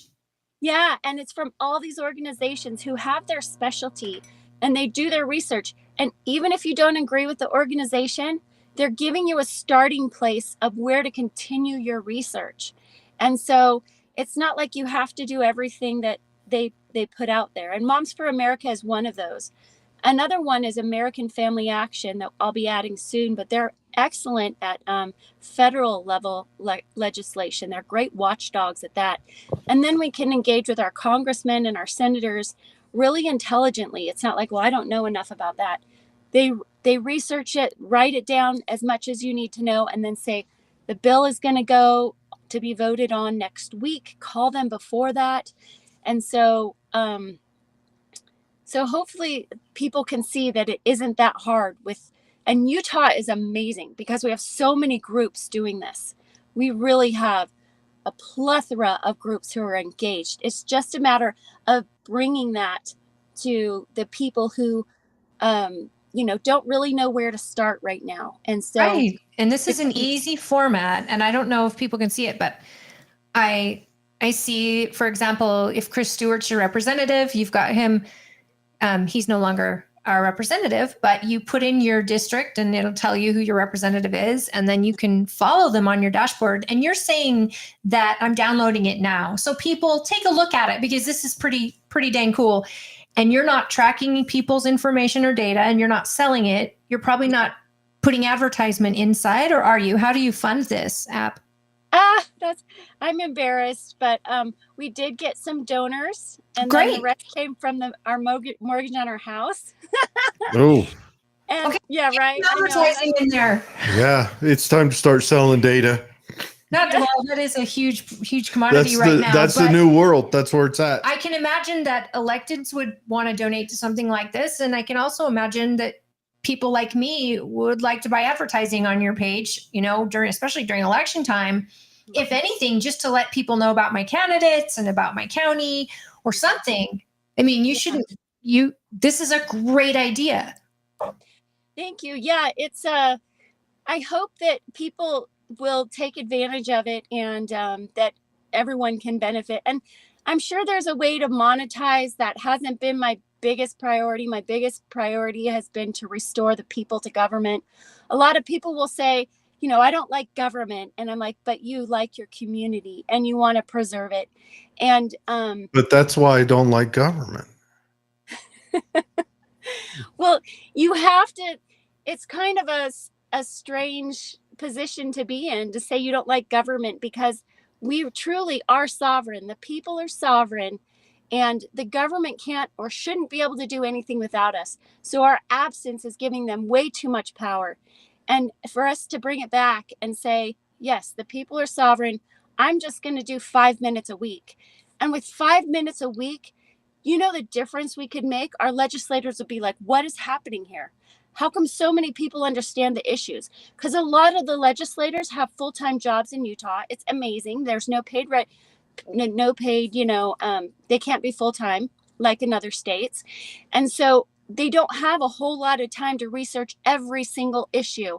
And so we, the people, have to research this and share it with them and show up in numbers for things that matter to us. And this is giving them the power to do that.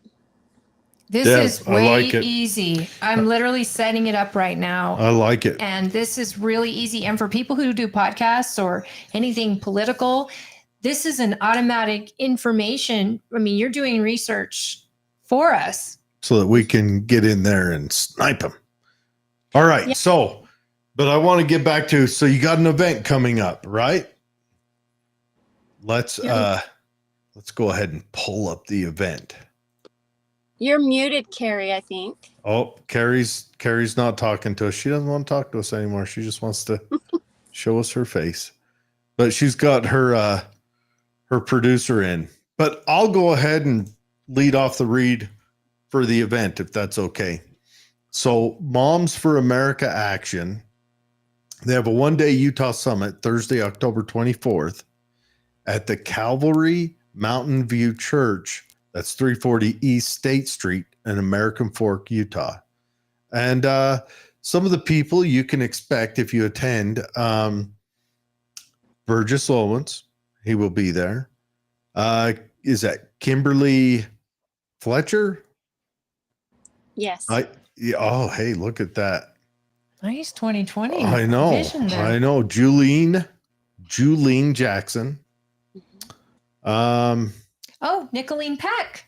Yes, Nicolene Peck. She's a Willa County's local, a local, and she's also running to be our local rep here in Tooele.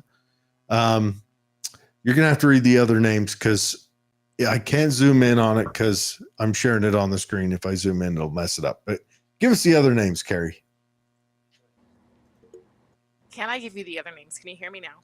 Yes. Awesome. Okay, great. So on the bottom, you're going to see a bunch of our elected officials. So Mhm. what we're doing with them now, some people have been upset because they don't agree with all of the elected officials. But the thing is that we need to build relationships with them. Yes. Right. And so this is an opportunity for as many elected officials as possible to come out and to meet their constituents and for us to kind of have some influence. So we are, all of us will be speaking in the evening, and then we're going to just mix and mingle with them for an hour. We're also raising, we're retrieving relief funds for hurricane victims. So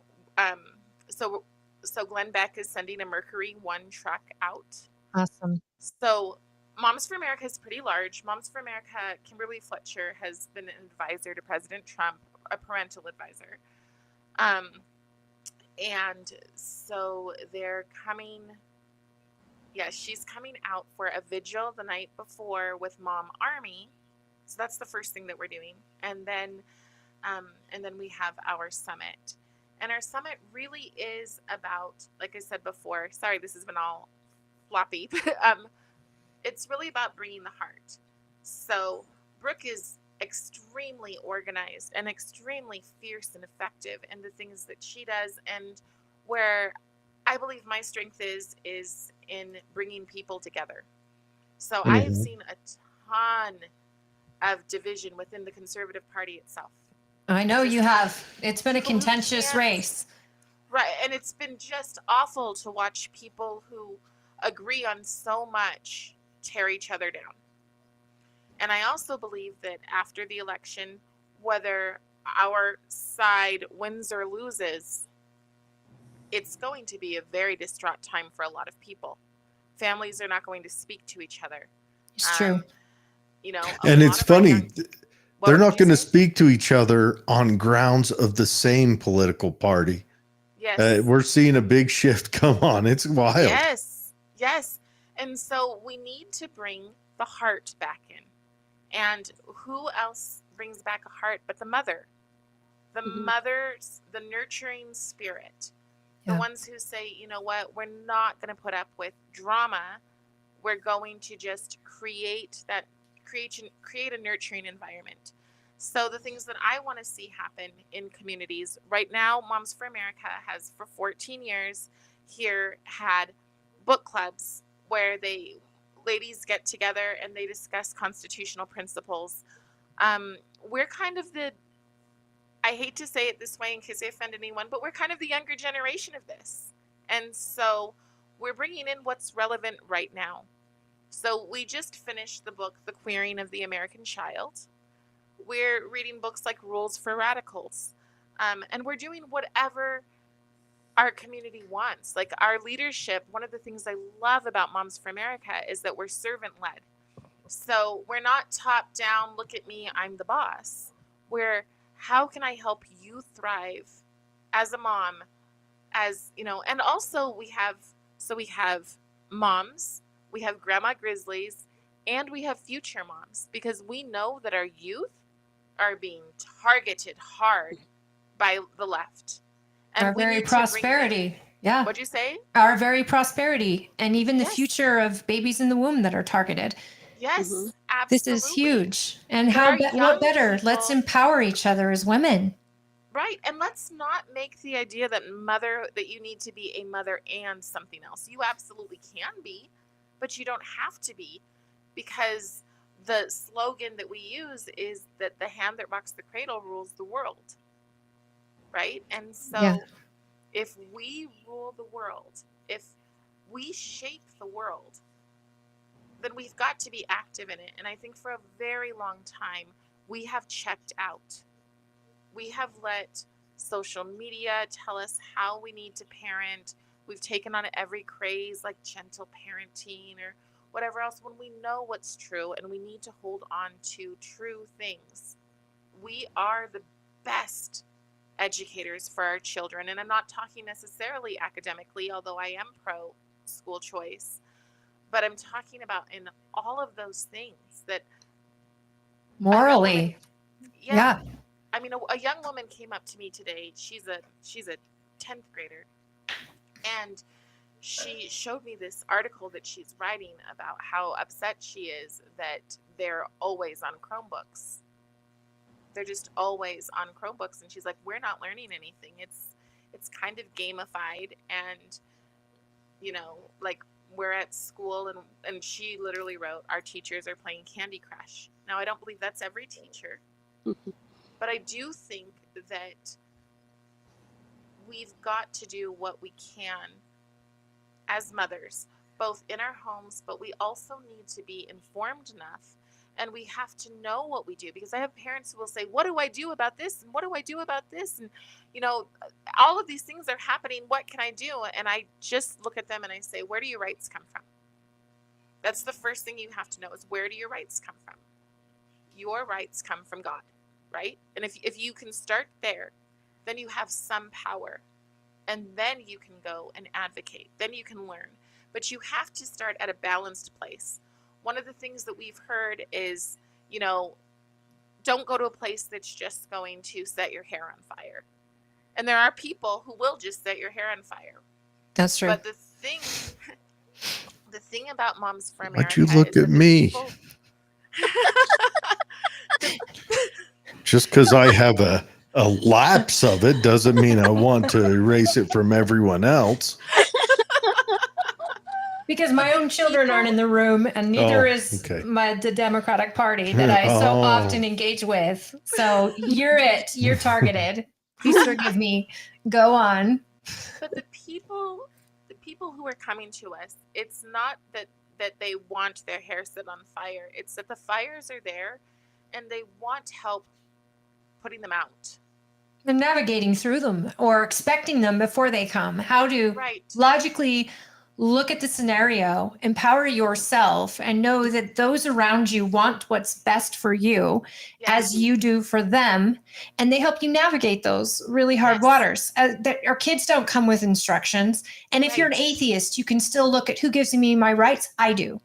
Right. I empower if you don't believe in God, but those of us Right. that do, we have that area where, hey, all glory be to God. We are empowered by Him, and in Him we empower our children, ourselves, our communities. And Right. it's not that men aren't important.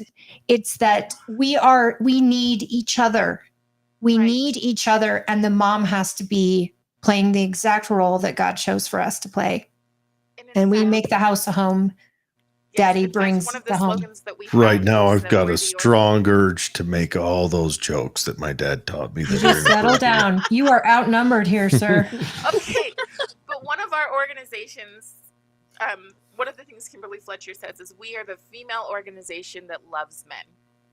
We That's love true. the father. We Yeah. venerate the father as much as they venerate the housewife Oh, yeah. or the mother, right? We don't have a So family without him.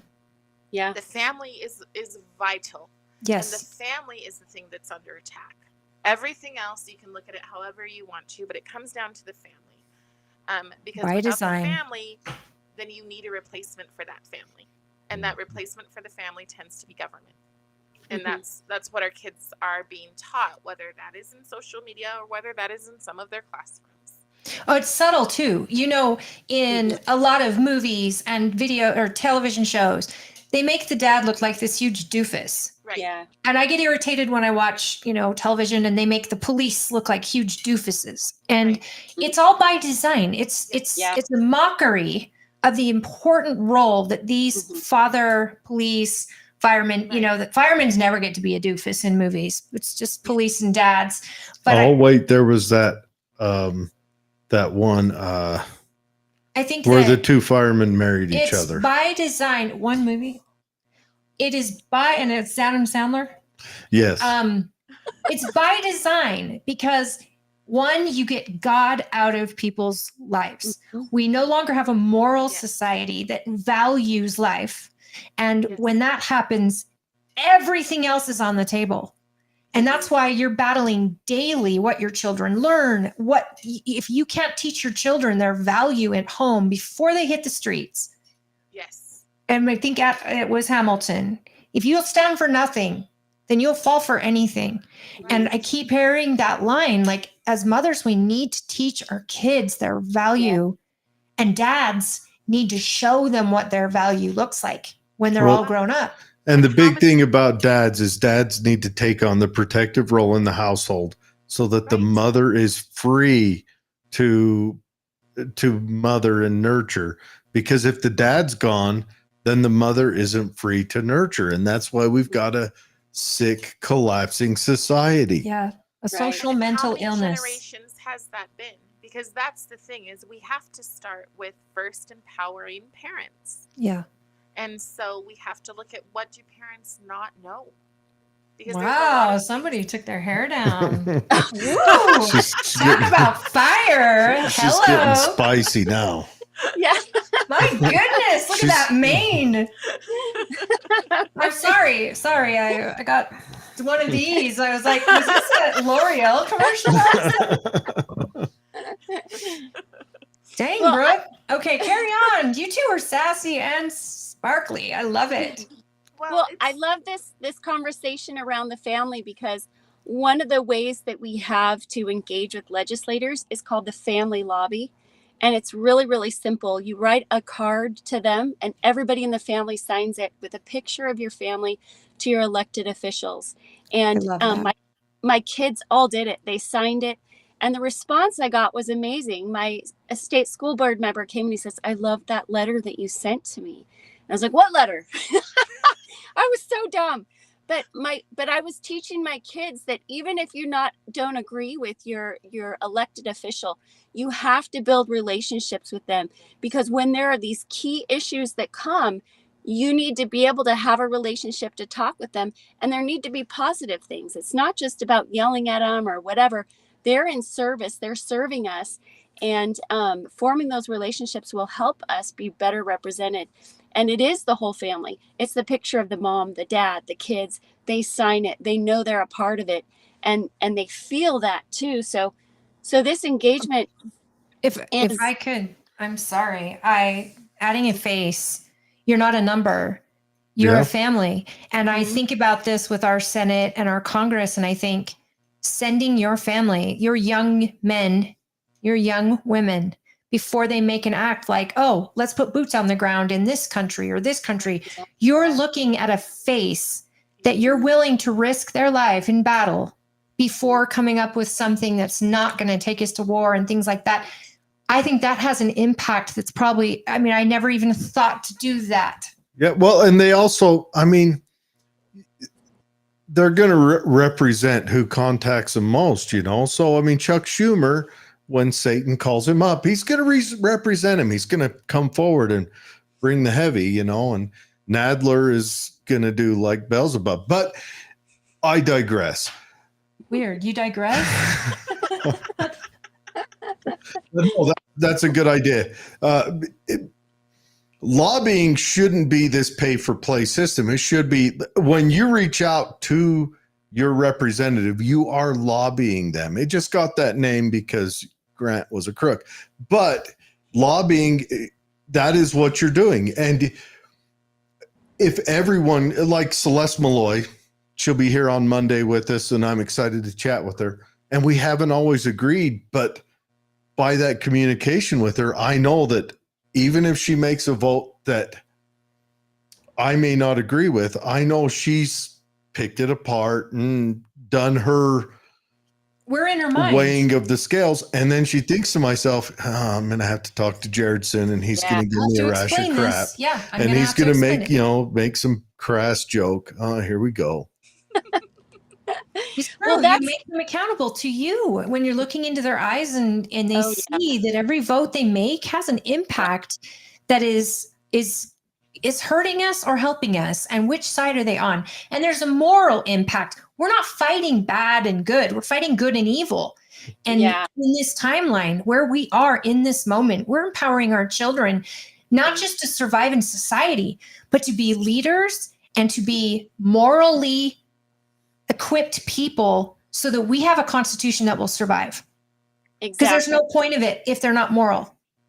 Yes. And so each time I contact my reps, there's a note-taking system in the app. Like I contact them. So I make it a point to go up to my legislators, shake their hand, and look them in the eyes so they remember my face as well as the notes that I send them.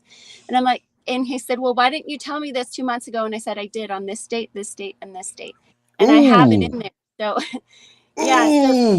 that's bringing the heat. Oh, this app is incredible. I mean, I've got actual direct access to these. And did all of these legislators sign up to be part of this, or does this just go to their office when I write the note? Yeah, it just goes to their office. Well, you put it in. That's your own note to yourself. So cool. But then, just think about that. So when they walk away, do they limp when you bring the heavy like that? I mean, that's smarts. That's, that's like you took the glove off. I call you out, sir. Well, yeah, that's what hairdressers are smart enough to do that, right? They keep notes. They know how many kids you have. They know, if you lost your job, and then they bring up that conversation based on their notes.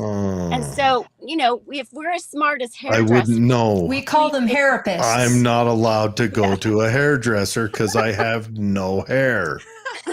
You keep bringing this hair thing in. Can I just add really fast that Jamie Renda says Brooke has beautiful hair. Yes. Matthew asked, how do you distribute the funds for hurricane relief? Just curious. And you're going through Mercury One. Is that right? Mercury One. So it's not funds that we're doing. We're actually collecting clothing. We're collecting saws. We're collecting goods. We're trying to fill an entire semi. Yeah, in 5 days. Mercury One is Glenn Beck's kind of nonprofit program, and he's been down there Mercury One's been doing a lot of the helicopter rescues and drops, and also getting shut down by local governments. And they're 100% donation. So they're having their event any day now where they raise money for administrative costs separate, but everything you donate is completely write off, and it's also completely distributed. So Mercury One is an excellent organization. And Jamie Renda said funds work too. Yes. She also asked, has Matt Hymas already been on, or is he next? He's already been on. So Jamie, when we're done talking to these two lovely ladies, you're going to have to rewind it and watch the beginning. We chatted with Matt. And then if you have any questions about Matt's competition in this race, we chatted with her last weekend. It was a good conversation. May not be politically aligned, but still, I think She's a good a person. great person. And Matt Hymas is our incumbent, so he is running for another term. We under drag the him on GOP here every ticket. chance we get. And he's highly engaged. Like he'll come on anytime, like Celeste. Like we can ask him all the time, like, hey, why this, and he's been totally transparent that I found. And when he first came on the show the very first time, before I was part of the show, I was asking questions, comments. I mean, he hadn't won yet. I was just going through the ringer with him. I was so impressed with his whole thing. Yep. Now he's also highly family motivated and believes that the parent education relationship is so important. And he comes at education the opposite way of your average Democrat, where the Democrat thinks government is the primary party in education, where any thinking human being that doesn't have Satan on speed dial recognizes that a secure family is the primary for any bit of success in any part of life. And sadly, our kids, guys, our kids are not given the opportunity to have two parents in the household, and life happens and you have single moms and single dads, and these kids are missing out on this unity and this stuff. And it's nice as a community, as a village, we can be there for each other in the event that a child doesn't have a female in the household or a dad in the household. And I think that groups like this, like what you're doing, you're empowering women who might not have, the ability to do. The difference is that young women especially are being taught that they don't need a man. It's right? true. I don't know if you recently saw the Dudes for Kamala video, right? But when you see those guys, tell me more about this. Dudes for Kamala. Trump said, don't worry, those dudes aren't going to vote for me, but their wives and their wives' lovers will. Well, let me lay it out. There's a couple of guys who tracked down who all those dudes were. Right, there's that. They're all failing bit actors right now. None of them are. They're all from LA. They're all a part of the same what do they call it, group OnlyFans? that Yeah. no, because OnlyFans, they would be No, at least showing some kind of success. No, they're all part of the same, what do you call it? You got the Actors representative, Union. kind of the same. They have the same representative that shops them out, and they're none of them are dudes. They're all voting for Kamala. Yeah, I don't know. You can rent a ranch and stand any moron out there in bib overalls and tell him to say he eats carburetors for breakfast. He doesn't know what a carburetor is. Those guys are more manly, though, I would have to say. And actually, you're talking about our young girls and feminism, right? Yes, they don't understand that it means that you believe women have equal rights. That's feminism. They've turned it into a dirty word where you hate more than men. that, honoring the role of family. So right now what they're teaching is that, I mean, not everyone's teaching this, but I don't know if you've seen some of like the Attorney General's warning that parenting is the biggest threat, right? So like it is to their overpower. It's just like they want to murder the First Amendment because that is the threat to them. Hillary Clinton. It's stress. It stresses them out, and so parents don't. They shouldn't parent.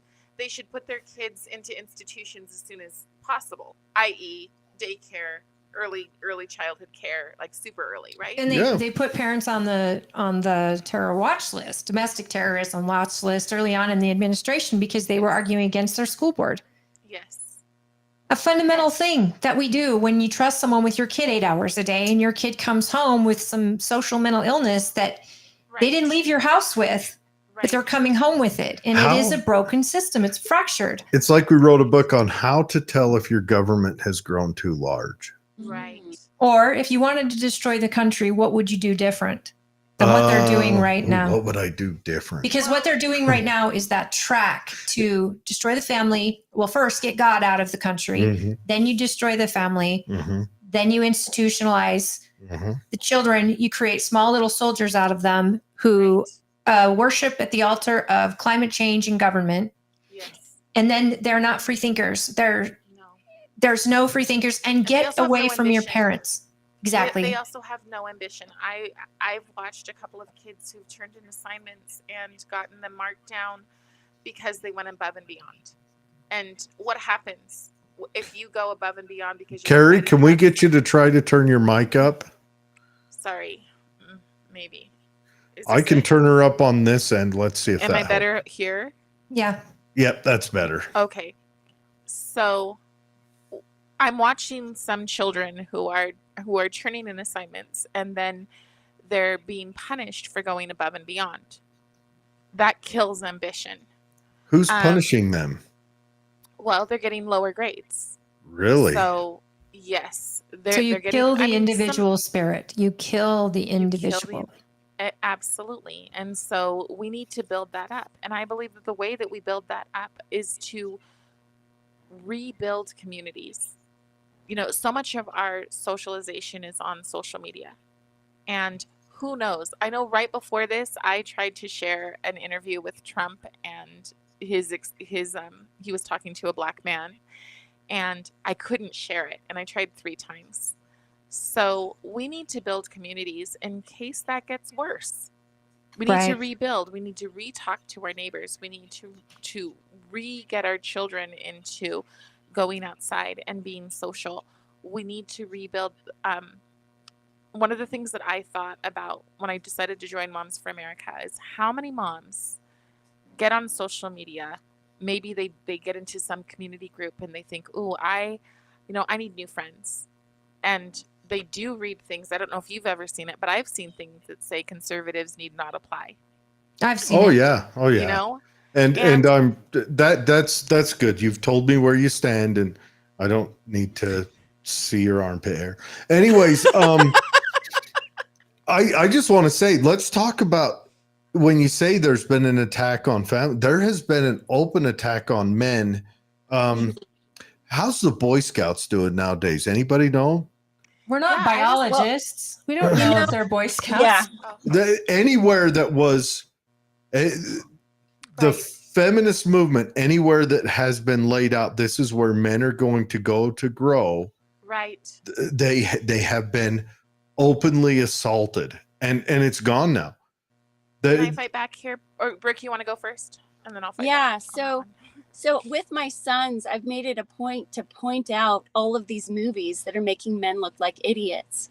Oh There's boy, actually your finger's gonna fall right off your hand. It'll No, wear out. You're right on. It's gonna you're be right all on. dry. You're gonna have to lotion that bad Let her boys. finish. Yeah. We gotta it finish. makes me so upset that my boys, and I'm like, men are doing the most dangerous jobs in the world. They're building our structures. They're fighting in our armies. They're farming our land. Like, they are so essential to our society, and trying to rebuild that. The men's rights movement is actually amazing. The men who stand up and hold the it's called the red pill, or I forget what the movie is called, but this woman did it on the men's rights Yeah, the movement. red pill movie. Yeah, Oh, and so Daily she's Caller. standing up there with the microphone, and he's trying to talk about how difficult it is to be a man. And I love that his microphone is shaking. And I point that out to my boys, and I'm like, this man is so brave to say that men need to have a voice. They've been derided and made fun of for saying these things. And so they've backed off because of the third wave of feminism that is destroying families.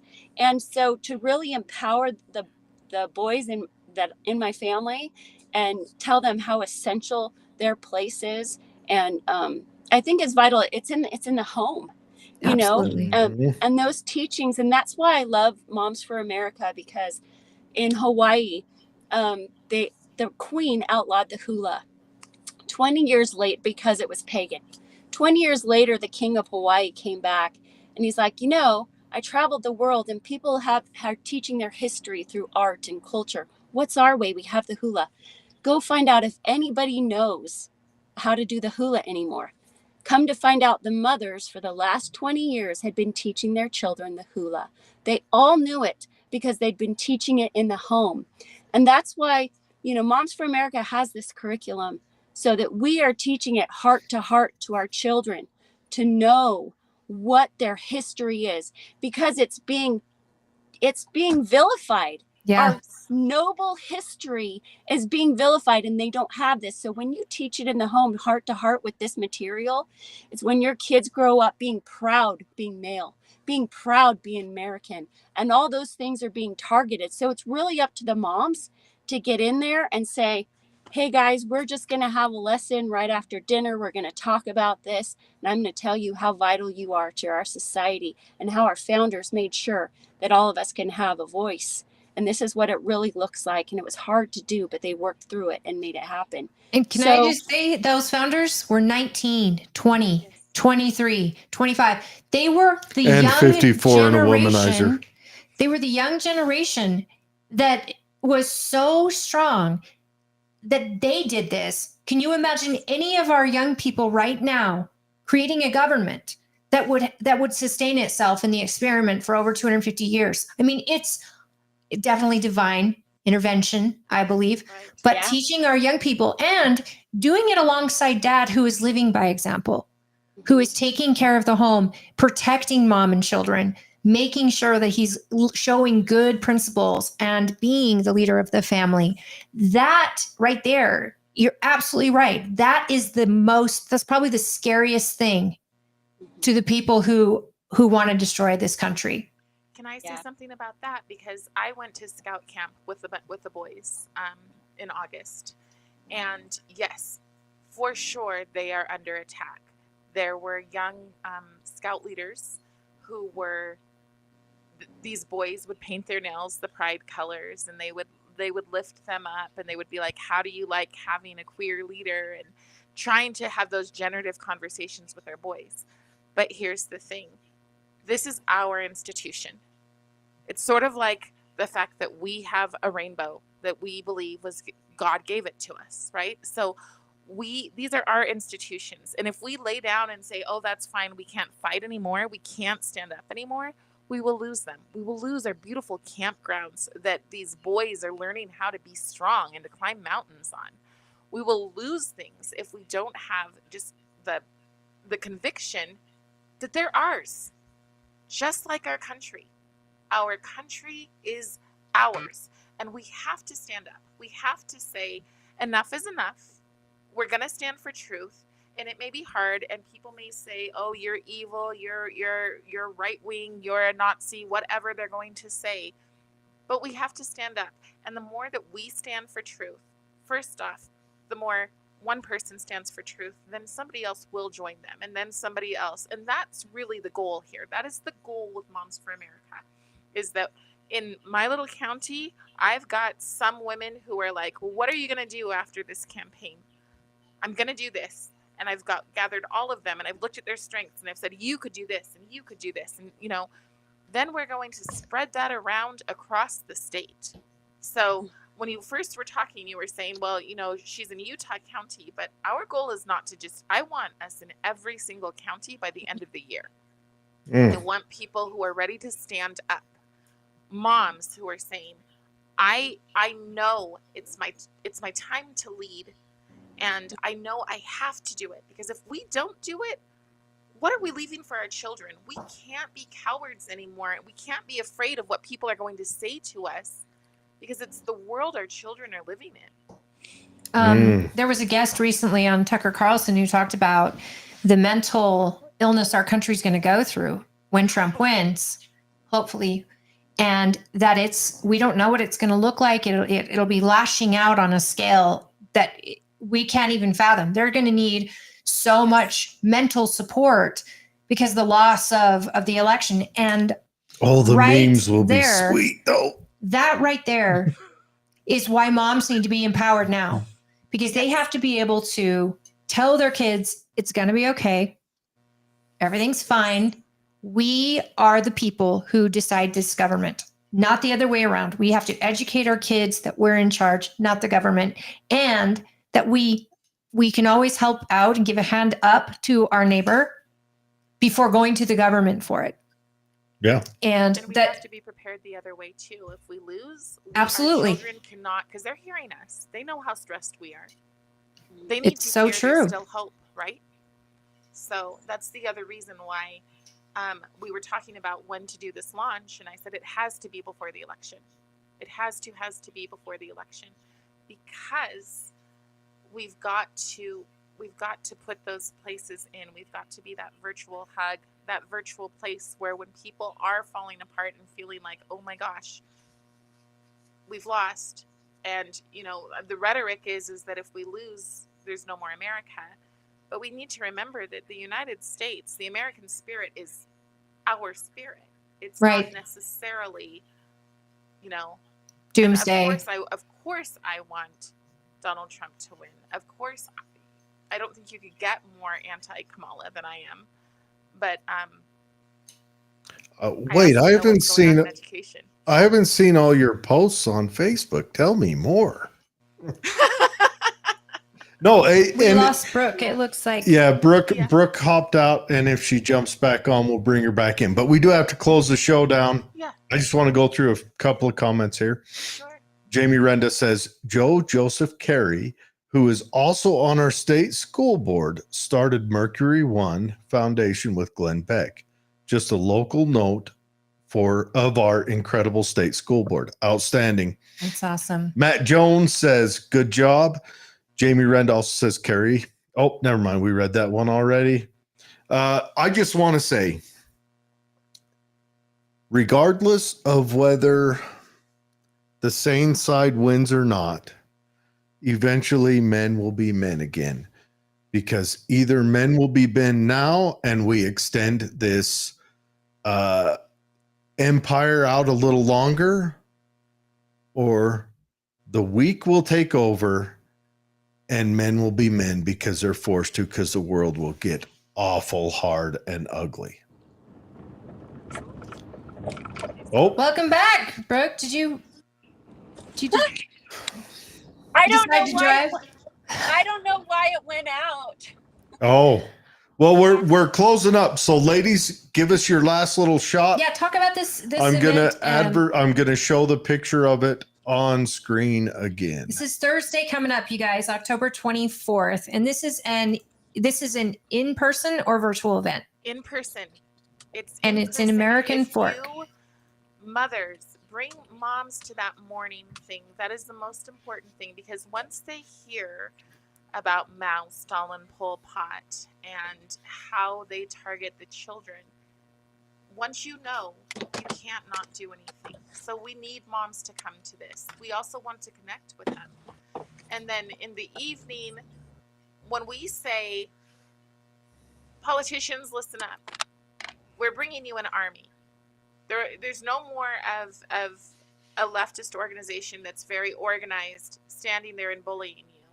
We are bringing you an army too. You'll know us by our purple shirts. But we want as many people there as possible. There is a charge. It's $15. That just pays for your lunch. But I tried as hard as I could to make this as the most worthy and impactful thing. I tried to make it in the center of the state so that it would be easy for as many people to come to as possible. I know it's short notice, but how many people do you expect to be there in attendance? I know it says bring a dessert, invite your representatives, bring a dessert to share. How many people would you bring a dessert for? We have no idea. The room seats 800. Okay. So we have no idea how many people will come. I'll make the order on Tuesday morning. So for catering. But yeah, please come. Please bring your people. And if you are interested, right now you go to www.momsforamerica.us if you have any interest. On the 24th, our website should be launched, and then we'll be doing our onboarding for the state ourselves. Is that Moms for America with an FOR or the number? FOR. And it's a great way to meet your tribe face to face. That's one of the things that I've loved. Well, I've been in this fight for 5 years, and you often feel alone when you're on social media everything. So to see your friends in person does so much for your spirit, to know you're not alone, to be connecting on the things that you care about. So come in person and meet your tribe, and then we're going to go forth and build that in our communities so you could see them even more often and keep ourselves motivated and knowing that we're going in the right direction. Yeah, this looks like a tremendous organization. I mean, I love the fact that you guys are so passionate. Cari, I know you. You're a very passionate person. You are a woman of service, and you do lead by example, which is extraordinary. And I Brooke, begged for Brooke to come on. It's so nice to meet you, Brooke. And Yes. Thank you I for mean, having. we'd love to have you on again. Hopefully sometime soon, if anything.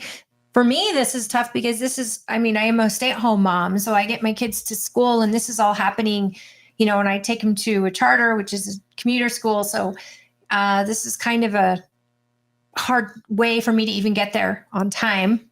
I know, baffling that I could get anywhere on time. Show up late. So how long does it go? It starts, there's an early morning. So it's from 9 to 2:30, and then there's a break people. Originally, we were thinking about showing Julie Bailing's film, but you could also go. We're in American Forks, so you could go to Lehigh and go enjoy shopping or the Thanksgiving Point exhibit or something, if you are coming from a long ways. And then the evening is 7 to 8:30 at night. I love the lineup you have. Celeste Malloy, Nicolene Peck, these are women that has inspired me so much. And Nicolene and her involvement with families and the education system, and Celeste is a congresswoman who is so transparent where it comes to engaging with us here in the county. At Tina Cannon, I believe, did I see her on there as well? Yeah, we dig Tina too. She's awesome. We like Tina. They're not speaking, so Nicolene is, but elected officials are not speaking. We're just talking with them afterwards. Yeah, well, they're there. I love it. You're just holding them hostage. I like it. Pretty much. We're just saying we're watching. So I love it. Also, we're supporting. So yeah. Now, I have to say, anybody that has a chance, make sure you go look at this app, Amplify USA, and Brooke, I hope you will find a way to monetize it in some way. I know you don't want to charge the user and you don't want to sell information, which I love. But there's probably a lot of people that would love to have advertising on an app like this that gets directly to people with their values. So I could see a difference, there. I got it on the App Store. I think it'd be awesome. If you use it, try it, and then rate it. I think that helps get the app out there to people. And my goodness, I'm actually my dashboard's got all these representatives that represent Tooele County. And then I'm even able to tap into some that don't, just so I can stay ahead of what and who is doing what. I think it's extraordinary. It's it's one of those stupid, smart ideas. I can't believe this didn't exist already. What if you could so localized? What if you could sell just ads that different politicians want to run? So that people in Tooele County see ads of people they'll vote for, and people in Summit County and people in LA see ads for their stuff. Yeah, I think that is eventually where we could go, and then you could pay to not see ads. But I want to make sure I have control over the ads, so it's not crazy stuff popping up, but it's meaningful stuff to users. And so, especially with the town halls, I really want to get people out and helping their legislators even campaign. It's so hard to get people out there. And so doing a blitz and saying, come on, guys, we're going to have donuts, and do 1 hour of just letting your neighbors know we're here. There are a lot of options. And I think, I'm sorry. As a county chair, something like this, where I could say, hey, Brooke, can I announce this event I'm having for my candidates? Can I put this on here? I'll pay you to have it look like an ad that invites people to come out and meet Celeste. This gives me a whole different venue option, and county chairs usually have budgets for, like right now I've got a small budget for my election, and how best am I going to spend money? I want to pinpoint as close as possible to our voters who feel represented by the GOP. I'm sure the Democrats have that same feeling. Right. Because even Democrats love their kids and are moms. Yeah. And I think they could make a huge impact knowing that it's okay to take care of your family and not feel ashamed for realizing its value, regardless of how you vote. Right. Well, there's a lot more that unifies us than that separates us. And a lot of that is the love for our communities, our families, and our country. And that's where we can stand up together. So Yes. agree. That's very good. Ladies, thank you for coming on. Thank you for your time. Thank you for your efforts and all that you do. Yeah. Thank you for fighting this, hopefully, good fight, not doomed fight. It's an uphill battle, believe me. We can't lose America, not without a fight. Right? Yeah, not without a fight. Thank you so much. I want to give a shout out to mainstreetmediautah.com for everything they do for us. Again, go the different websites, go check out momsforamerica.us. You got Moms for America Action. Look those up. Go to the event. I'd love to see a lot of moms go to the event. Are dads welcome at the event as well? Yes, come if you can. All And right. especially influencers, Jared. I am not one of that. Kind of. Bad influencers? You don't 'Cause want he's me. a bad influence You on don't a lot want of me things. influencing. But yes, I if I can break away, I'll definitely come to that because Great. you had me at lunch. Anyways, Cari, thank you so much, and Give our we'll best. we'll Adam. definitely talk again. And Adam, have a good night, you handsome bugger. And yes, we will see you guys soon. Thank you, Sounds great. Carrie. Thank you so much. Bye-bye, guys. Mhm. Thank you. Bye. All right, everyone, thanks for joining us. I had a lot of fun tonight. Good conversation. I'm really, really excited about this. I don't know that I could be there on the 24th. Maybe which I'll makes wear me a blonde sad, wig and some but patriotic high heels. I'm certainly gonna look into this. I know that there is a movement now that these type of organizations don't happen because women are bored and want something to do. These happen because we feel desperate and we start talking about that feeling of desperation, and all of a sudden we realize we're not alone in that feeling, and we find out that yes, we will agree with our neighbors when we sit down with our neighbors 80% of the time, regardless of what the media deems us as. We're not in these boxes of perfection, and we are in a world where we're not holding our men up, and if we are, we're made fun of. We're called, we're pick-me's or Holding men up. It's worse than that. You've got to be actively trying to tear them down. That's the goal right now with the average parts of society, is destroying that. Now, I'm past that age. I'm an old man, crusty, so it doesn't matter. It's these young men right now that are dealing with it.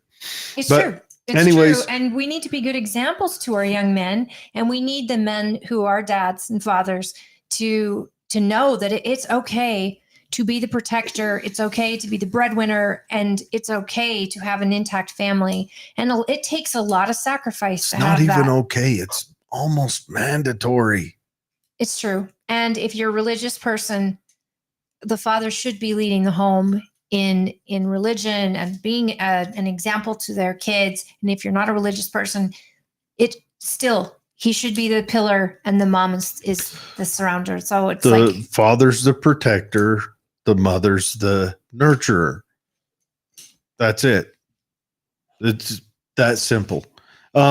Everyone, please like, share, subscribe, and all the things. I guess comment. If you have questions, comment, please. I'm very grateful for the comments that's been showing up after the shows on YouTube, where people ask me a question or make a comment. I respond to every one of them until if we ever become popular and 1,000 roll in, I don't type very fast. Holly will start responding. I'm excited because Monday we're doing a special show. Yep. So please tune in Monday where Celeste Malloy will be on. We are going to kick off the show at 6. Yep. And we're going to have her on at 6:30. So Yep. Ask her questions. yeah. You know, maybe by then we'll have the live call-ins back on, but until then we'll have the live. Jared will read your comments and questions, and if you want them done in a voice, just type the voice in first. You know, remember Really? I only You do have requests. I only have 2 or 3 different voices that I do well, and I'll fumble through the Are you rest. holding back on me? We've been doing this for this long, and find out you can do voices. Everyone, have a good night. Have a good weekend. Stay safe. For those of you that kick off your deer hunt tomorrow here in the great state of Utah, I wish you a happy harvest. For Safe. those of us who don't get to deer hunt this year, I wish you a happy chucker harvest, because that's what is in my freezer and future. And for my part, I would like you all to fill out your ballots. Let's bank your vote. Do it early and go to their local drop box. The county clerk's office, Tooele County Clerk, for those of you in Tooele County, has a whole list of your ballot drop-off locations. Bank your vote now. It'll make it so much easier to get real numbers on election evening. And we just want to make sure that, you know, reach out to Tooele County Republican Party on Facebook if you have any questions. If you're a member of the GOP, there's a Democratic Party on Facebook as well for Tooele County. Doesn't matter what party you're part of. If you have questions, get a hold of Tracy. She has all the answers. She is as honest and squared away human being as anybody could ask for. We are the luckiest county on earth. It's true. And for safe and secure elections, we are in a great spot. Utah is in a great spot, thanks to Tracy and her diligence. Tracy and did some her stuff. staff. I still want to do a show about it. But anyways, we got to cut you guys loose.